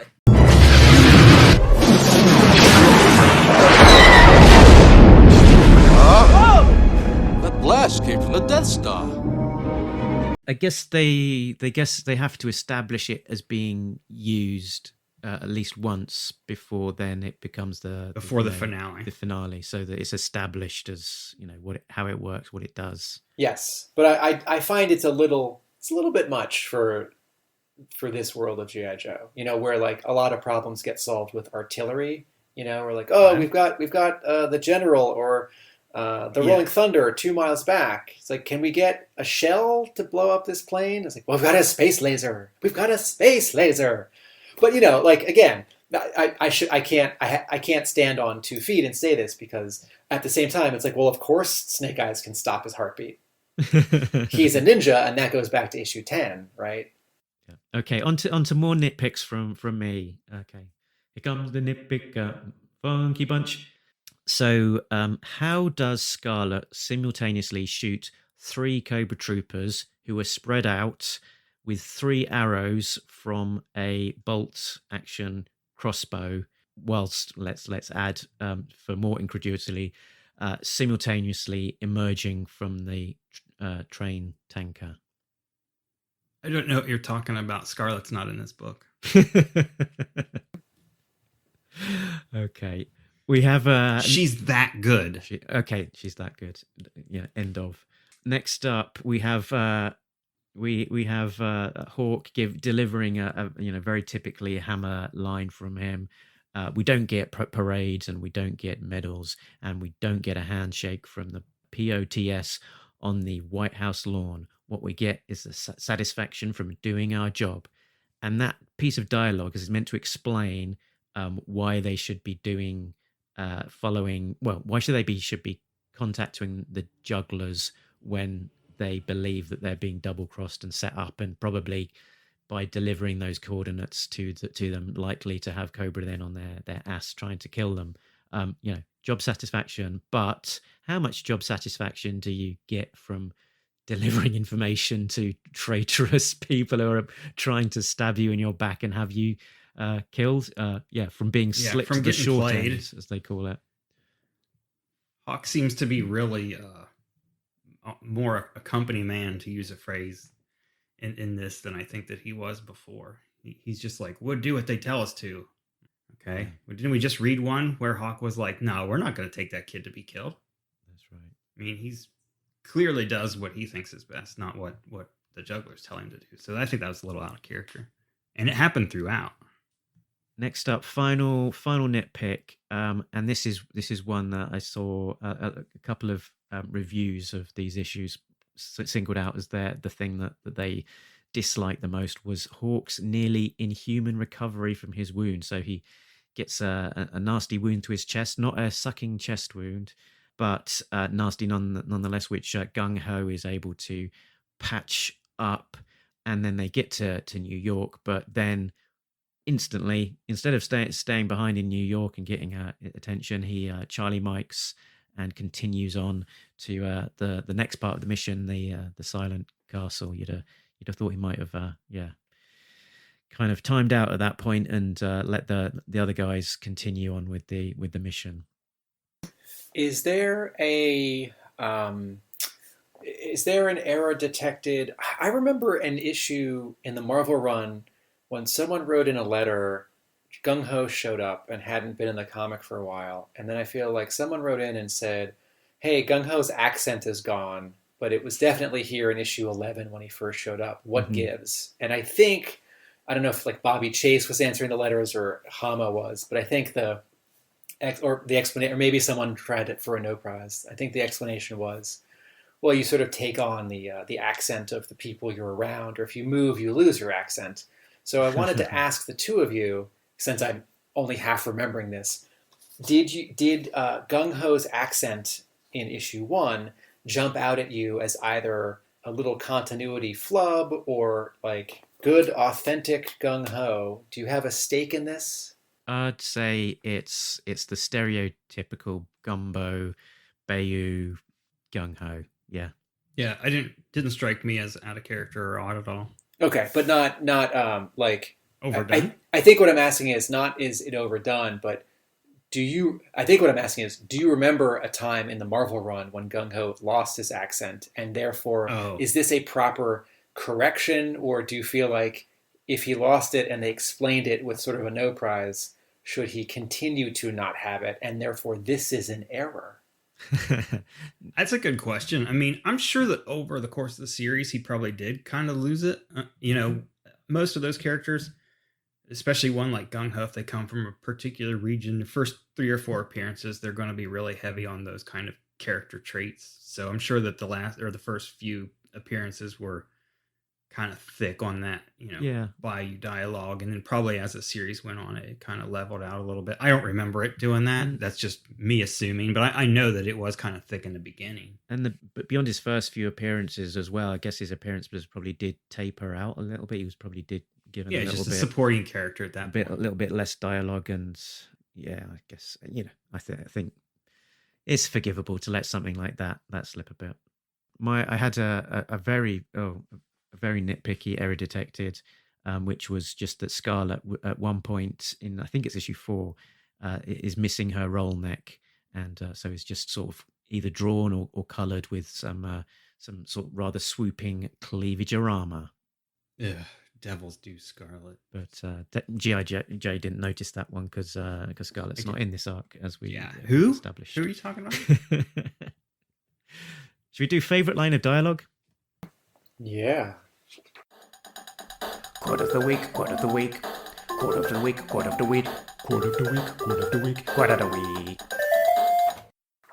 Let me go first, because I've actually got 3, and if you guys don't use all 3 of them, then I'm gonna jump in later. But probably my favorite one was in, it's in the battle in the castle, and Destro is in the higher levels of the castle, and he's coming down with a Viper, and the Viper complains about having to walk down 20 flights of stairs, and Destro says, "It's all going down, weakling." It was so funny that was in there. You had a Viper going, 20 flights, and I'm like, who throws this dialogue in here? But that's again was kind of a Hamaism maybe, and then then Destro says to himself later on that he wishes he'd installed an elevator. Yeah, some kind of elevator or something. That's my favorite line. Someday I should have elevators installed. It's a full body. It's a small panel, but it's a full body shot of him running up the stairs, and I like that because it caps the joke from the previous issue where Destro is nagging some Cobra soldiers or Vipers, and that's a thing like I feel like we expect G.I. Joe to do more often in the comics and in the cartoon, where the troopers are like lazy or incompetent, or the superiors give them a hard time. And it actually very rarely happens. So it really sticks out when Destro gives this Viper a hard time. But the reason, not just because it's funny when Destro says, someday I should have elevators installed. The reason why I like it is twofold. One, once again, Hama is dealing with the physicality of a character or characters or equipment moving from point A to point B. And all of issue 3 is like up, down, on the Silent Castle, and then 4 has to sort of wrap that up. And then B, this panel very lightly echoes a panel from issue 21, where Destro is leading a bunch of Cobra soldiers up the stairs of the Silent Castle to get Snake Eyes. And this is the kind of sort of subtle reference. And I don't even think it's a reference. I think Hama's just returning to a location that he established previously, and characters are moving about it. But I see it as like not a cute nod, but just like a reference to Silent Interlude. Nice. Yeah, I noticed that panel. And I have another. It really echoes the one from 21. I'm going to jump in before Mark. I have another silver medal favorite line. 1, 2, 3, 4 panels after my favorite line, Destro says, he's running toward us. I hope we have the right plugs, because this is no, seriously, this is the second time. First with the like witness to the firefight, and then the newscaster and the camera operator. Yeah. This is the second time that Hama has taken a couple lines of dialogue out so that a character can refer to plugs and adapters, like plugging an XLR or a Mini or a phono or a BNC or an RCA. Like plug, your headphones are a Mini plug. The big ones that go into the side of a guitar, that's a phono jack. And this is what, like, remember the silly bit at the end of the movie Independence Day when the virus and like, of course, this alien spaceship will somehow talk to my like Apple laptop so I can upload a virus. It's like, no, that's silly. We're all just going to take it on faith. And Hama takes a moment, and like, it does work out. It's not a plot point. Destro's like, I have to run back down all these stairs and get like, a male to female, because I had a female to female and it won't plug in, right? It's so funny. But that once again, Hama is thinking about the like physicality of equipment and gear, and adding just a small layer of realism and like frustration and anticipation to the story, right? It's like that's writing. I keep saying this, like, you're not going to see this in an issue of Punisher War Journal or Uncanny X-Men. You're not going to see this in an issue of Punisher War Journal or Uncanny X-Men. At the same time, I also feel like there are fans out there who would see this line as some weird, unnecessary distraction. Like, no, get to the cool stuff, And this is kind of some of the cool stuff. Yeah. All right, Mark, I think we've grabbed the mic from you for a bit. Yeah, I had Dr. Mindbender talking about the dead Snake Eyes, and he just says, do you want him stuffed and mounted like we did with before being cut off? It's just like... and the Cobra Commander says, no, just incinerate it. Yeah. Is that... lovely little kind of insight into the workings of Dr. Mindbender's mind. Now that's not some kind of reference that we should read into, right? Yeah, I can't think what it would be referring to in terms of like a continuity. It's just like sort of, there's been something that's happened in the past where my first thought was Serpentor, which I know probably can't be right. Well, obviously it's... Well, Serpentor was on ice for 40 issues, so maybe. Well, and there was that line when the goons were like, they're like, oh, we replaced the body or something. I don't know. Yeah. It could have been something with that. Or it could just be somebody else that had stuffed. He could be Han Solo to Cobra Commander's Jabba the Hutt. Mark, do you have another... somebody else that wronged him. Mark, do you have another favorite line? That was it from me. Okay, because there's another one that I'm going to talk to in a minute about in the Larry Hama colloquialisms, but I wanted to go back a half step. I think this is an error detected, but I wanted to get your read on it, Mark and Jay. So this is in that final issue, and this is it's page 1, 10, 11, 12, 13. It's the bottom two panels are Destro sort of jumping for that control device, and then he has grabbed the control device. And the middle panel is Gung Ho firing his big machine gun. I'll just walk the tracers right over it. Rat-a-tat-a-tat. And Destro lunges and says, we've experienced too much. We've expended too much in acquiring this piece of technology for it all to go to waste. And it looks like two of the shots from Gung Ho's machine gun are hitting Destro in the shoulder and on his tricep. But but Destro, I feel like that suit is kind of like the Michael Keaton Batman suit. Okay. So it's kind of armored. Okay. I didn't think of... I mean, I saw it hit it and I was like, damn, Destro's got some badass armor. Okay. I mean, by this point, Destro, Mars made Cobra Commander's battle armor, which costs as much as a jet and like can take bullets and grenades. So certainly embedded in this is that Destro is going to wear something safe. But I did feel like in this moment that maybe a Hamism would be like Destro explaining to us, the reader. It's like, with my triple layer Kevlar, Right. that I Yeah, created from Mars Industries. And Mars has an asterisk. And you're like, oh yeah, cool, gear. But it did feel a little bit, it's not like a small pistol. Like, it's a two-handed machine gun. Anyway, okay. So if you guys are cool with it, I'm cool with it. I wonder if that's something that Jurgens put in, or whether that was part of the plot. Destro's got a full-on neck collar sort of stud, with massive, great big spikes coming out of it as well. That's in many not part of the V2, is it? Well, it's on No. it's on the cover of issue. It's on the cover of issue 2, where Dave Dorman has painted. So what Destro's helmet needs, either the helmet has to stop under his jaw, like the chameleon in Spider-Man comics, or Destro needs to have a collar so that the metal part can stop, and like there can be black or flesh below it. And in several panels in this story, Jurgens doesn't draw a collar, and so Hi-Fi colors the gold like all the way down his neck, which looks a little weird. So even though those are spikes, I appreciate that Destro, from a design standpoint, has a collar. I don't appreciate the continuity glitch that he only has the collar for some panels. Yeah. I was going to say Dave Dorman draws the collar, but they're sort of like the small studs rather than giant spikes that Yes. Jurgens adds for whatever reason. Oh, Jay, did you have more favorite lines of dialogue? I did a couple. I think it was either panel or page issue 3 or 4, number 3, page 14, panels 1 and 2. There's 2 Vipers, and the vent pops open, and one of them says, "Vent cover popped. Cheapoid Arbco Industries junk never fit right to begin with." Oh, that was kind of funny that you got Cobras complaining about stuff that their own company's making, and maybe they don't even know that that's like their own guys. Like, they're just like, why do we get all our stuff from Acme? But also blaming their equipment rather than thinking it might be Snake Eyes. They are under attack. It's not it's not a vent popping like that isn't normal, is it? But I don't know. That's some cheap stuff if it is. Yeah. And then page 17, where Snake Eyes is getting he's attacking a bunch of Cobras. And I think it's Billy that says, "Get him in a crossfire." And the Baroness says, "Get him in any kind of fire." Classic.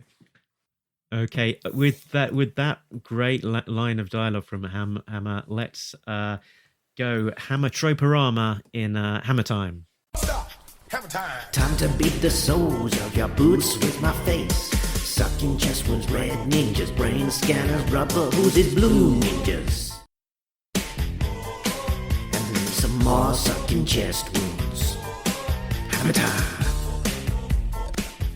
There's, I think, 2 cases of traversing the angle of traversing some weapons, up and down the Silent Castle. Like, I can reach them and shoot them by pointing these guns up, or we can't reach them because they're too close to the down, and our weapons don't go all the way down.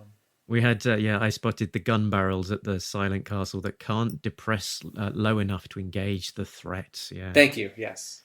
In issue number 1, this is in the script. The Joes are driving American-made autos. In the plot, Larry Hama specifically says the Joes are standing by an SUV, a Blazer, a Cherokee, or an Explorer. Joes buy American. Is it just the script to issue 1 that's in the collection? It's only like the first 7 pages or so from issue 1 that's in the back. Yeah.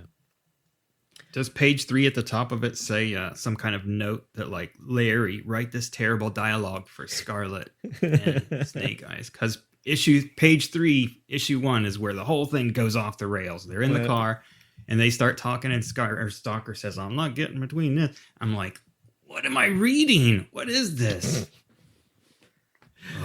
Sorry, last vent. Mark, more. I've got a bit of a Hamaism. Go on.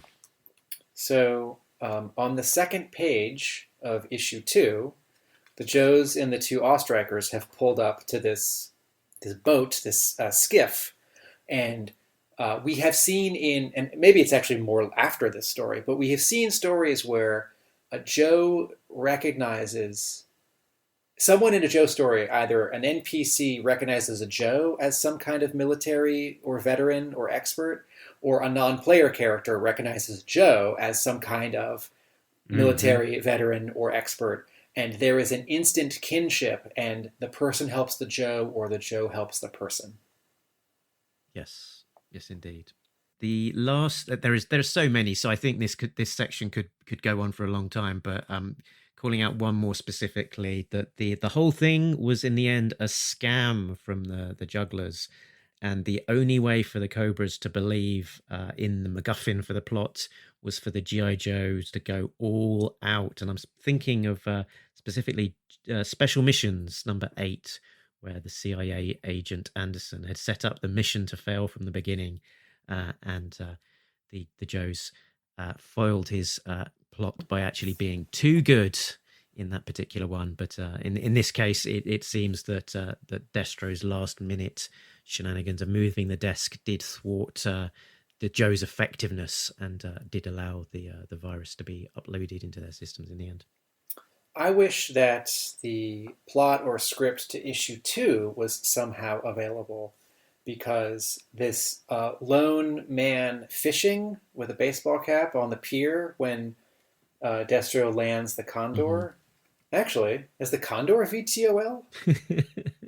I mean, it is here in this scene, but like, do we remember is the toy? Anyway, Destro walks up to this old guy in a baseball cap and a jacket, and he holds up a photo of an all-striker, and he says, "What did you see?"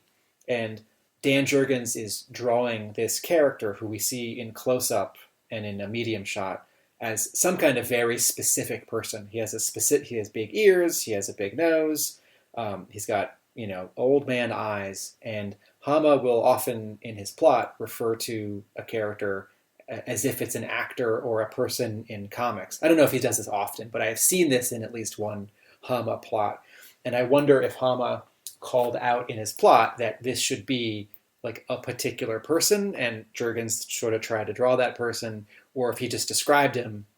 It's like, oh, he's an old guy, he's got big ears. And then Jurgens obliged him, because I do think Hama wouldn't have left it neutral such that Jurgens would have made up this wonderful character on his own. But all of that said about you're liking this scene, Tim.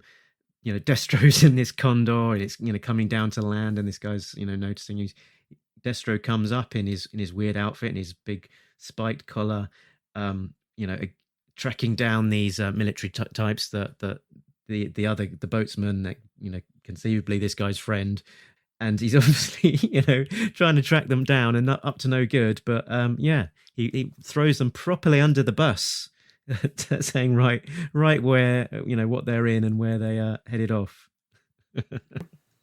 Are you gonna argue with somebody dressed like that? I'm not. Destro comes walking up to me, I give him my wallet and say, turn around. Yeah, part of why I wonder if Hama sort of cast this character as a particular actor is I can imagine, if it's some like character actor from the 50s or the 70s who might play a character who would like I didn't see nothing, crazy man with a metal mask, or, sure thing, they went that way. I can see there being an added sort of joke, like, oh, I know who that sort of character is from that old movie. It's also just fun if it's sort of any kind of specific person, because Jurgens draws, like a certain kind of standard face for his men, and to draw like a very particular old man fisherman by himself on the pier is great. Okay, I had some colloquialisms. There used to be a pudding that was over-egged. You know the pudding. At first it was British, but then it was Commonwealth. You know the pudding. But now there's a new player in town, a comic book writer of some renown. He's using real-world examples and peppering the issues with lots of samples. It's a Larry Hama colloquialism. He's talking G.I. Joe and all its heroism. Can you guess what it is? Is it something new? Now listen as Larry drops a slice of real life on you. I have 3 actually. So first up, some nice words and turns of phrases being used here. Myopic. So this is Cobra Commander. Destro is useless. He's mooning over that myopic cow, trying to wean her off the brainwave scanner. So myopic, of course, short-sighted, but such a lovely sounding word, much better than purely just saying short-sighted or square-eyed or whatever else. Four-eyed. Jeez, Cobra Commander, making fun of her. Then I had goat rope, which was used a couple of I saw times. that. Have you come across this before? I haven't seen it, but I never have. But Wild Bill is flying the tomahawk and he's in trouble. Yeah, it's slang for a real mess, and it sounds like it's also particularly military slang as well. A situation out of control, and possibly derived from a couple of places, but a rodeo event in which competitors attempt to lasso a goat, usually for younger participants. So a bit of a chaotic mess there. We had another one from Wild Bill, Dry Gulch. He said, "Dag nabbit, Wild Bill, you done got yourself dry gulched by a Cobra Mamba." And my mind, automatically went to it, meaning something slightly ruder than possibly the actual meaning there, sort of thinking humped, if that is that scans it to the American vernacular, but it's not sexual. It's to ambush with the intent of killing or severely mauling, and the etymology is from the American West, where outlaws often killed people as they passed through a dry gulch, or where cattle rustlers drove stolen animals off the edge of such a gulch. Geographical term, gulch. Interesting. Okay, did we have anything else before we yo-jo this bad boy? I've got one last comment, and I also have my wrap-up thoughts. My one last comment is, do you guys notice that Stalker's uniform, his costume in this arc, it's a variation of his version 1 outfit. He's got a pullover sweater or a button-up. I guess it's not button-up. He has a collar, and then under it is sort of like a turtleneck with a collar. And I like it. I see. I like it because it's what I think you should do if it's sort of between the continuities, or sort of an untold story, like given their costume but change a couple things. At the same time, it's all only green, and I sure wish that either the shirt under his shirt or the collar under his collar was a different color. I want just a little accent, because it's like the only character that gets a costume that's all one color is Snake Eyes. Snake Eyes version 1, and then everyone else, you have to have a little accent. But I'm ready for Yojo. Idge. You want to go first, Tim? Then continue on. Continue riding that train up until the point at which the Dreadnoks have sabotaged it. This is really hard. 5.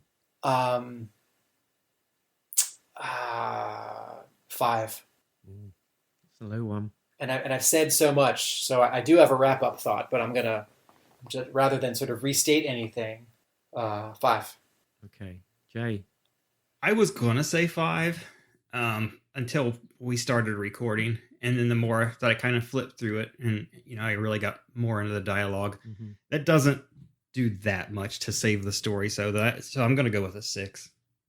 Yeah, I think I'm in the same boat with you, Jay. That it's difficult to put a finger on exactly why this doesn't work. It does sort of sound like run through like a greatest hits. There's a lot of great characters. Yeah, we see a roll call of the main Cobras and some interesting locations, but something just sort of doesn't quite hit the high notes.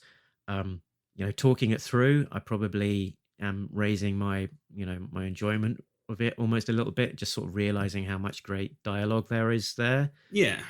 So yeah, I think I'm in the same boat as it being about 6. That's a nice comment about talking it through with 2 other people, because very small undercurrent when I read this originally, right? This story had been previewed in Diamond Previews. Diamond Previews is the catalog that Diamond publishes, and this is what comic book stores have historically ordered from, and as a customer you can get a copy too. And this got previewed in Diamond Previews. I think they did a very small interview with Hama and then showed 2 or 3 pages. This is when you order it, and it's going to come out 2 months later. And when it actually came out, a very small undercurrent. I felt sort of alone, right? Because G.I. Joe was back, but and Hama was back, but this wasn't working. And sort of, who could I turn to? So part of why I said so many times at the beginning of this recording and before, I have so much to say, I can't wait to talk to you about this, is that I've always really wanted to chop this story up and talk about it, because there is a lot to like. My sort of wrap-up thought is twofold. One, if you just cut out the final 2 pages, it would work better for me, and I can see it definitely working better for Jay. The ending would be a little abrupt, but overall, doing this kind of story, Marvel did it with X Factor Forever. They got Louise Simonson to come back and write sort of one more X Factor story sort of around the time of the end of her run. There's this X-Men monthly comic happening right now called X-Men Legends. In fact, there's going to be 2 upcoming issues in a month or 2 from Larry Hama. But these arcs, they're getting writers who did X-Men runs in the 80s and 90s to come back and do a 2-issue story set during their run to maybe answer a question that never got answered or fill in a hole. And I don't think X-Men Legends has been great so far. And I think the difference is, if you have a Larry Hama start at issue 156 and you give him a wide berth and say, sort of do whatever you want, or again, this analogy of why don't you continue this thing from many years ago, right? What was that X-Men? Was it X-Men Forever, where Chris Claremont got to write 2 more years, right, after his infamous X-Men #3, and then he quit, right? And Tom Grummett drew the whole run. It's what he might have done next.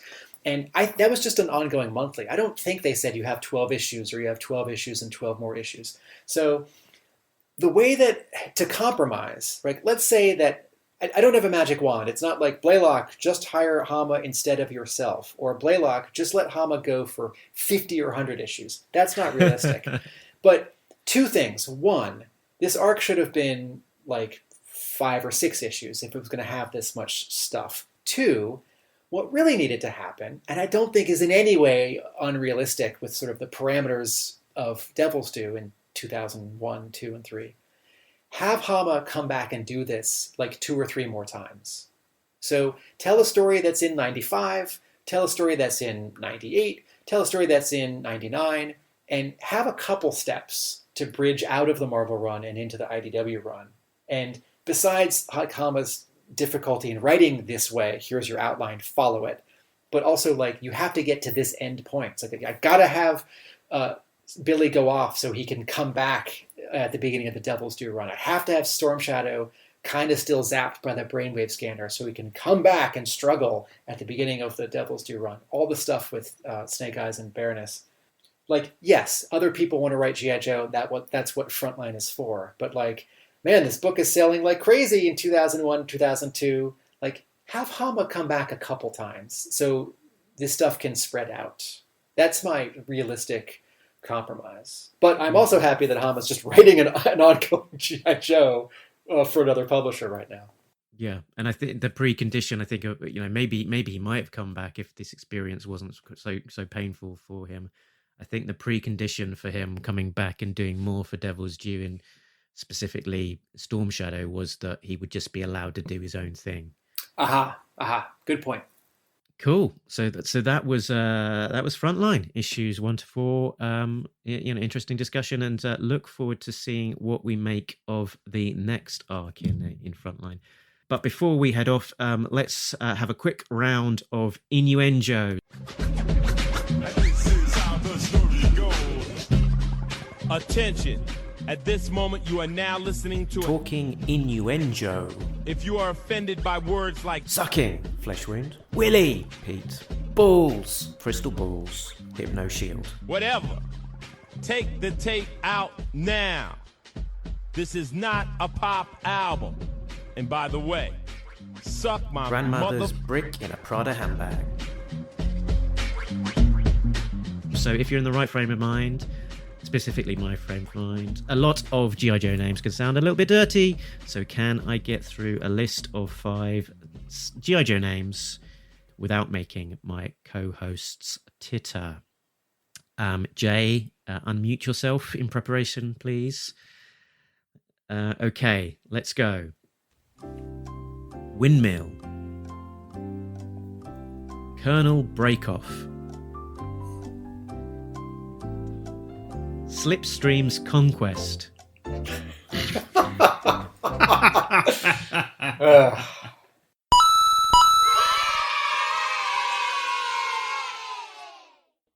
Ding ding ding ding ding. Colonel Breakoff was a good build-up to that. Man, I've been looking forward to Colonel You Breakoff can't for lose months. with Conquest, though. It's been a while. Jay's hey listeners, Jay's seeing Snake Eyes right after this recording. So, and actually so am I a couple hours from now. So we should sign off. Yeah. So So next time on Disavowed, we'll continue on G.I. Joe Frontline 5 to 8. Over on the regular show, we're continuing to cover A-Ra as it comes out. So wrapping up Murder by Assassination with part 5. And then moving on to the spotlights after beyond that. Where can people find you guys? Tim? RealAmericanBook.com. And why not delve into the archives and have a look at some of that Dave Dorman art that you've got featured on your site while you're there.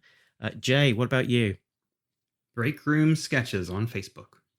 And you can find the site on all of the usual places. talkingjoe.co.uk is the website that has links to all of those places. Facebook, Twitter, Instagram, contact details, etc., as well as links to the YouTube versions of this show. We're also on Patreon at patreon.com/talkingjoe.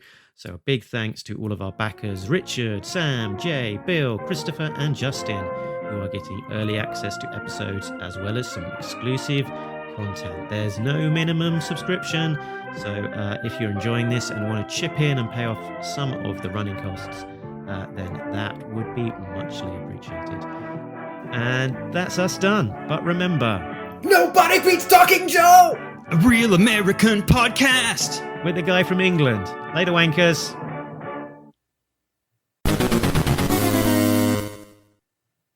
Wow, that's embarrassing, but I like it.